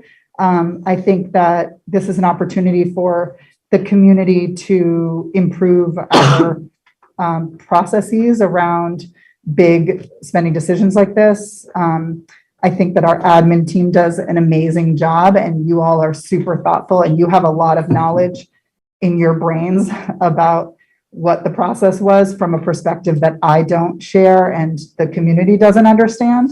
So it's no question about how much thought any of you have put into it. It's more about transparency and public engagement around something like this. There's a lot of decisions that come across this table for us to vote on, and they do not all require, I don't feel a sense of requirement to engage the community about every little decision that we make. But something like this, where it's $2 million, really, if we're going to do it right, eventually, 1.5 for tonight, that's a big deal and it's a big expense. And I want to feel secure that we have community support in that. And I do feel more secure tonight than I did last week. So I just want to thank everybody for weighing in. And then back to the commitment thing, another thing that makes me feel really confident making this decision tonight is exactly what Grant said, where it's like, we're in the commitment process, we're earmarking the funds, we're saying that we believe in this project, we're putting our support behind it. But if in the next few months we stumble across something that tells us that this isn't going to work for one reason or another, or we aren't going to be able to come up with the remaining funds to do the project right the first time, then we have the ability as a community to decide on something different. So, yeah. I think we can always look inward and improve our process. So I do think there's room for improvement from a board perspective. And the idea that Mia and both Kristen, I'll just echo that about the facilities committee as a new committee, but we do have the opportunity to be more helpful in sort of prioritizing and engaging community, that sort of thing, when stuff like this comes up. Joe. I have a couple of things. I try not to talk too much at board meetings because our time is precious, and a lot of times folks say things I might already be thinking. I've put a lot of thought and research into this vote tonight. It did take me a little off guard last week, but I am feeling much more prepared. So even though I was tired last week and wasn't sure where I was going to fall, I appreciate that time. I've done some research into what tracks at U32 and St. Johnsbury cost, what turf fields cost. I've talked to coaches and athletic director. I feel like I'm going to equivocate a little bit because I also feel an incredible amount of weight that the board has heard over the last couple of years about what our community has gone through. And I don't know that we've all fully really processed that, nor maybe we ever really will. We are losing some really fantastic teachers and staff. We helped clean because we couldn't keep custodians because it's an almost impossible task to keep this place running. We have people who are really struggling. Our students have talked to our student board members have talked to students about the really dire needs that our students have about how they're going to go into the world after what they've experienced at their high school. So I do not take this vote lightly. I think I'm not trying to be the skunk at the garden party, quite the opposite. I feel a lot more secure in supporting an improvement to a physical facility, knowing the incredible depth that we saw at the recent meeting from Libby and her team about what we've invested in student supports, staff supports, and hiring more staff with some really important critical behavior expertise and trying to really beef up that. I think if we had not seen that level of commitment and investment into the experience of our staff and our kids, I would feel really out of touch doing something about an external physical activity outside. So I really appreciate the work that you guys did in that, and that I think we've also seen over the last few months that we're using these federal dollars really wisely. I also, as a parent on the parents group whose 8th grader is graduating and is going to be coming here to school, we're trying to figure out how to celebrate the end of the year, which is coming out of a really strange year, and trying to scrape together what we can to put together some sort of a fun celebration. So there's a lot of competing priorities, I guess, big and little. And Libby, what you said tonight was incredibly helpful about the diligence in making sure we're using the right money for the right things so that we're really taking advantage of where we're at as a community with these federal dollars. That also brings me some peace of mind that it's okay to go ahead and support something like investing in the track. So on the one hand, while I say that this is an incredibly important vote and that every dollar that we spend as a board, we are also representing people who are not here tonight, who may not have voted for us, who may not have students in the school. Again, and I'm sorry, I know I'm going on, I'm almost done. I think we really have done our due diligence, and I have come around to appreciating and feeling okay making this level of a decision tonight. I do think I would really like if there's a committee or an RFP or something based on what we did hear from athletic director and from coaches and from students for other sports and how we could extend the fall and spring sports season. It would be great to just ask the question of how much the turf would cost while we've already dug up the field. So I'm happy to hear that that's like a possible add-on because I really would like us to consider, hey, if we're going to be digging up the dirt and making a 20, 30-year investment over there, let's just ask the question, knowing that we might not like the answer. So I thank everyone for indulging me in this. I really want folks to understand that, and folks who may be watching and wondering, who maybe haven't followed the board meeting, that there is a lot of really important investment in our MRPS community. And it's nice to be able to make a vote like this, but also that we have done a really good job of managing limited resources during a really challenging time. Thank you. Thanks, Jill. Very well said. Yeah. Yeah, I just wanted to chime in a little bit with the gratitude that we took the week to think about it and hear more from the community. And of course, gratitude to everybody who showed up tonight. Because I too have been thinking about this a lot over the past week. And certainly the majority of the comments that we have received are in favor of updating the track. And that's with good reason. Everyone who has written to us and spoken tonight has spoken so eloquently on that. I'm obviously not going to just reiterate what's been said, but I just wanted to share that it all resonates very much with me as well. I, like Charlie and George, also get a little emotional because I too am an old trackster, and it sure is, everything that people have said, it sure is a way of finding one's identity. I also want to note how wonderful it is in so many of the comments that we got to hear people using these reasons of inclusivity and accessibility and the equanimity of track and field. And it makes me feel really good that is something that is part of this conversation, because it is so important. And as a board, we are really, ever since passing the diversity, equity, and inclusion policy, we still are sort of like stumbling through and finding our way in how to incorporate that into our decision making. So it's very helpful to hear people use that as reasons.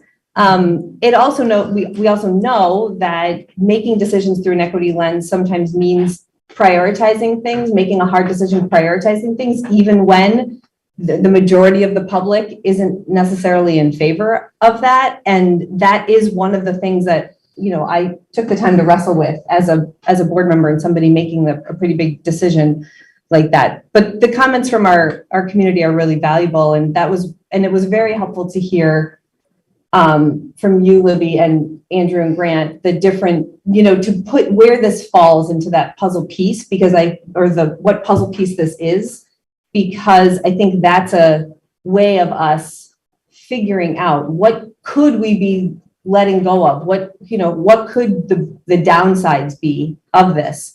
And where I land is that, at least in this moment, with this golden opportunity that we have of a significant amount of federal money coming our way, there really aren't very many downsides to spending even a significant amount of money like this on an improvement like this. So I just wanted to share that and offer that throughout this process, or not through this process, but I think echo what Emma said, that I think there is often room for improvement on how we hold processes for big decisions and small decisions, and want to just offer another thought that maybe we could spend some retreat time kind of examining how this process went for us, and maybe to figure out ways we could improve it from the board perspective. I think Amanda has something. Amanda? Yeah, Grant, you don't know how much I appreciate your expertise and all just your work. I'm always very, just away with all your knowledge. I would love to have part of your brain to be like, okay. So I appreciate you. I appreciate Libby and Andrew and all the work that was done. I'm also here channeling Lorena. If you guys know who Lorena is, she's in my picture. She's an amazing Indigenous runner. And I put a lot of thought. I had, for me and just to be transparent, being able to decide this in a week was really hard, because it was a surprise for me last Wednesday that I had to vote on this, and then only given a week to be able to do my due diligence when I had just a lot of personal things happening that I would have devoted some more time, like standing outside and asking people outside of the school, but I just didn't have the time this week. I did send emails and put it on Facebook and Front Porch Forum to be able to get the feedback. And even then, I know that I call a lot of people that still didn't know about this vote and about this money. So for me, that was really hard. And today, the report that Andrew did shine light a lot of the questions that people had. But I think there is still a major part of our school community that didn't know that this vote was happening. So I come here very humble with just experiencing all the knowledge and all the voices that were here. For me, it's really important to hear from the community, the emails. I appreciate everybody that shone light about the importance of running. And, my daughter just joined the Girls on the Run and ran her first mile on Tuesday. And so I'm really proud. And everybody knows that for me, equity is a really big part of looking at the big picture and asking the questions. And I really hope that in our retreat, we start to think about the equity tool that the board created and just looking at policy and, how this affects, and that we move our board and our district in that direction to really look at the big picture for all of our students that impact. And, we had the turf conversation. That for me is really important because it kind of creates that baseline for all the other sports too. I want to suggest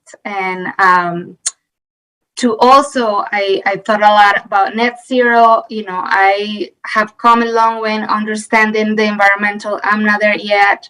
I don't understand much of it. This is why we have experts that can teach us about these things.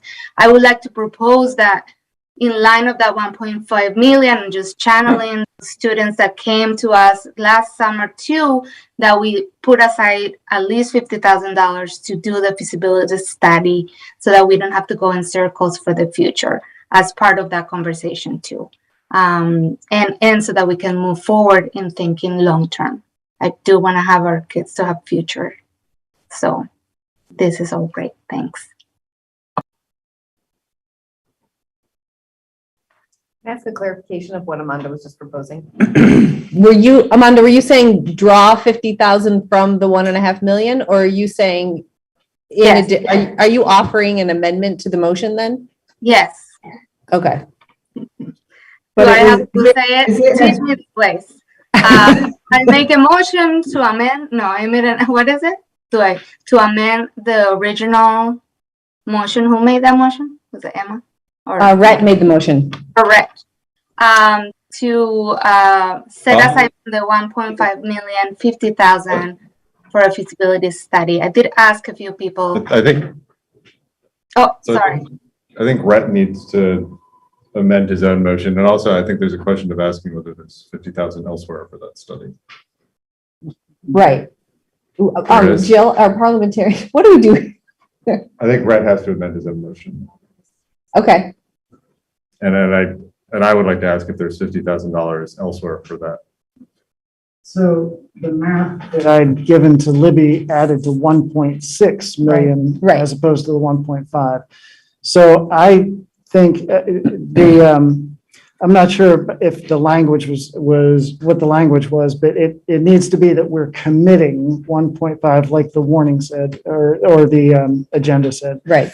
I would say if you can keep that warning or that motion at 1.5 for the track, you could entertain another motion to also commit 50,000 toward a feasibility study.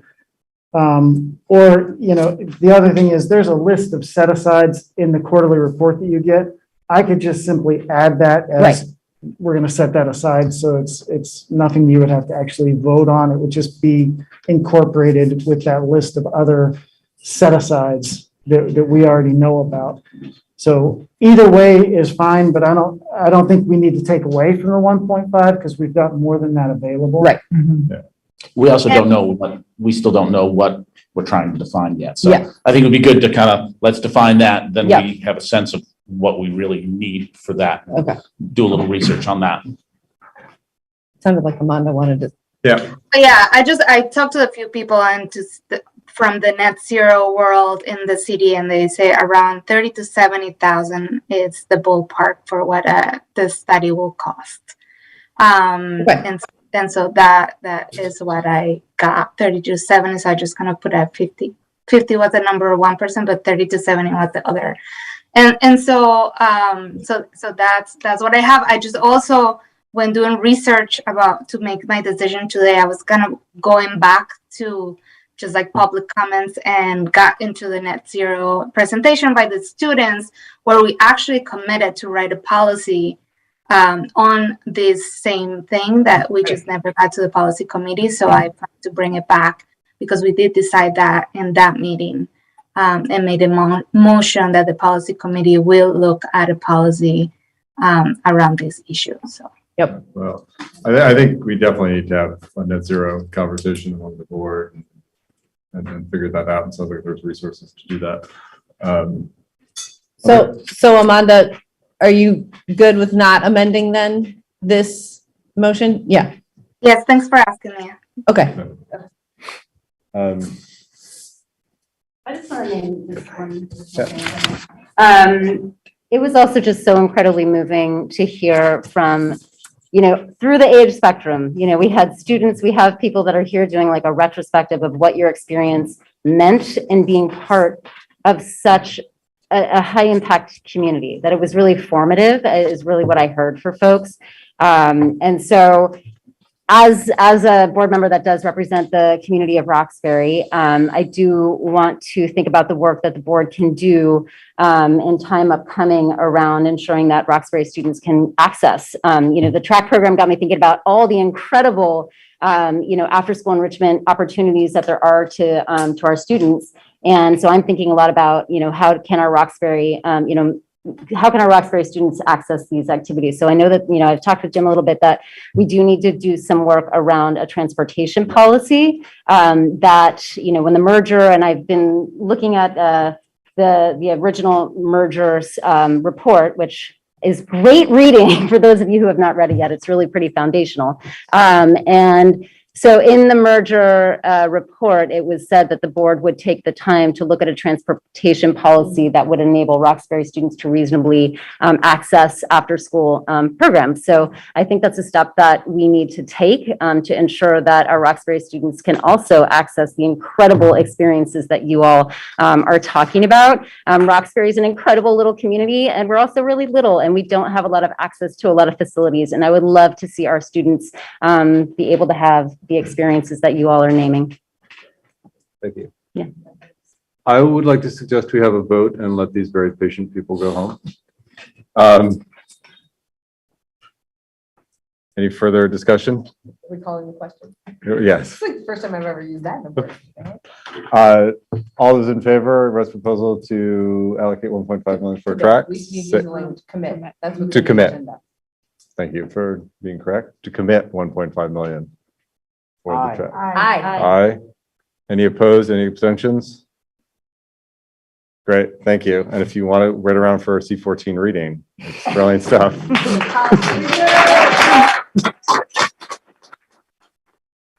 And thank you, everyone. It was wonderful to hear everyone's stories and see the community come out like this. It's truly moving. We appreciate all the hard work. Very exciting. Very exciting.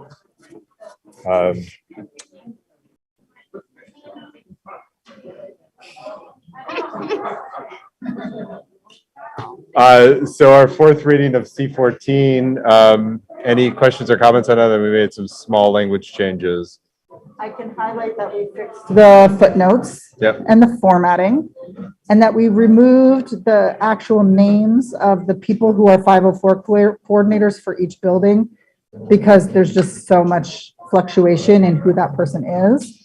So we just said that it's typically the guidance counselor and the principal of each building, and that that those names and contact numbers will be, contact information will be readily available on our website, which hopefully we can just like make that happen. And that way that can be like a living document that gets changed if we get a new principal or guidance counselor. Yep. When it happens. Well, so, and was there what else did we change?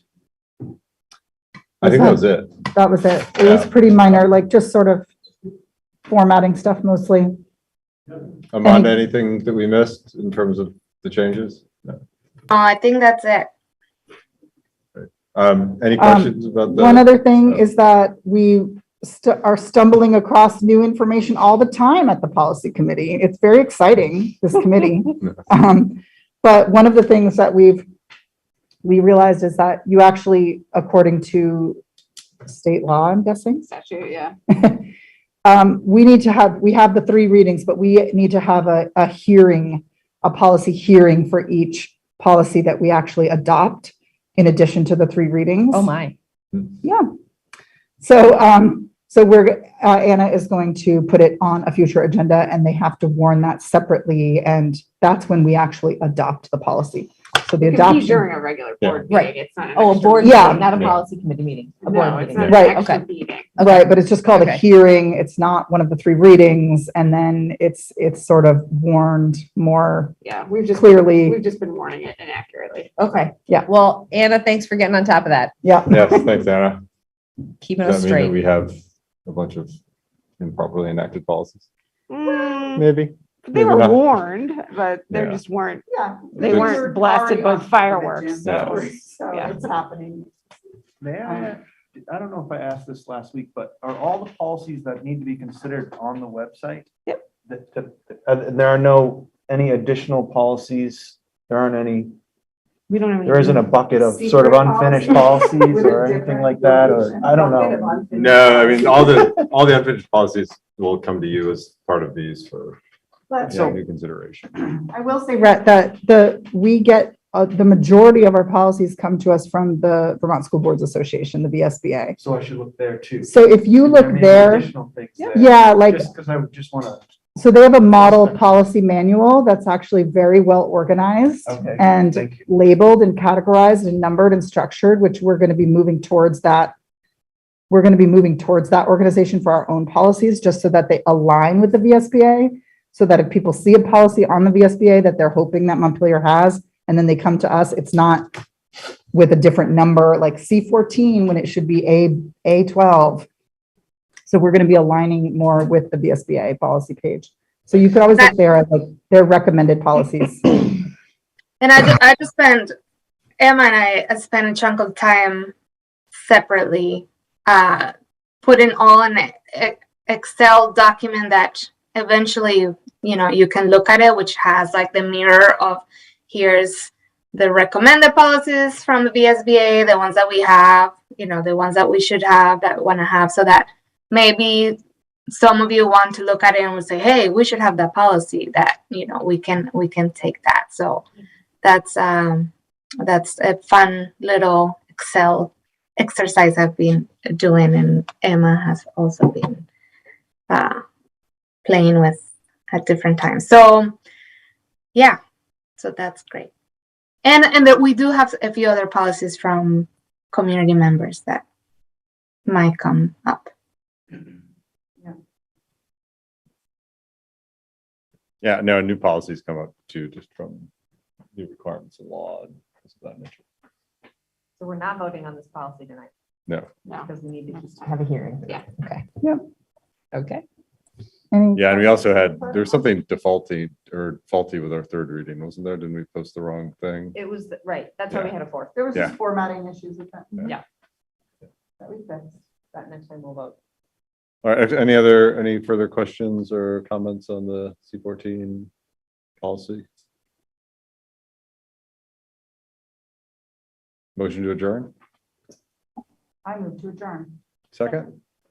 All those in favor? Aye. Aye, great, thanks. Great work, everyone. So. Thanks, everybody.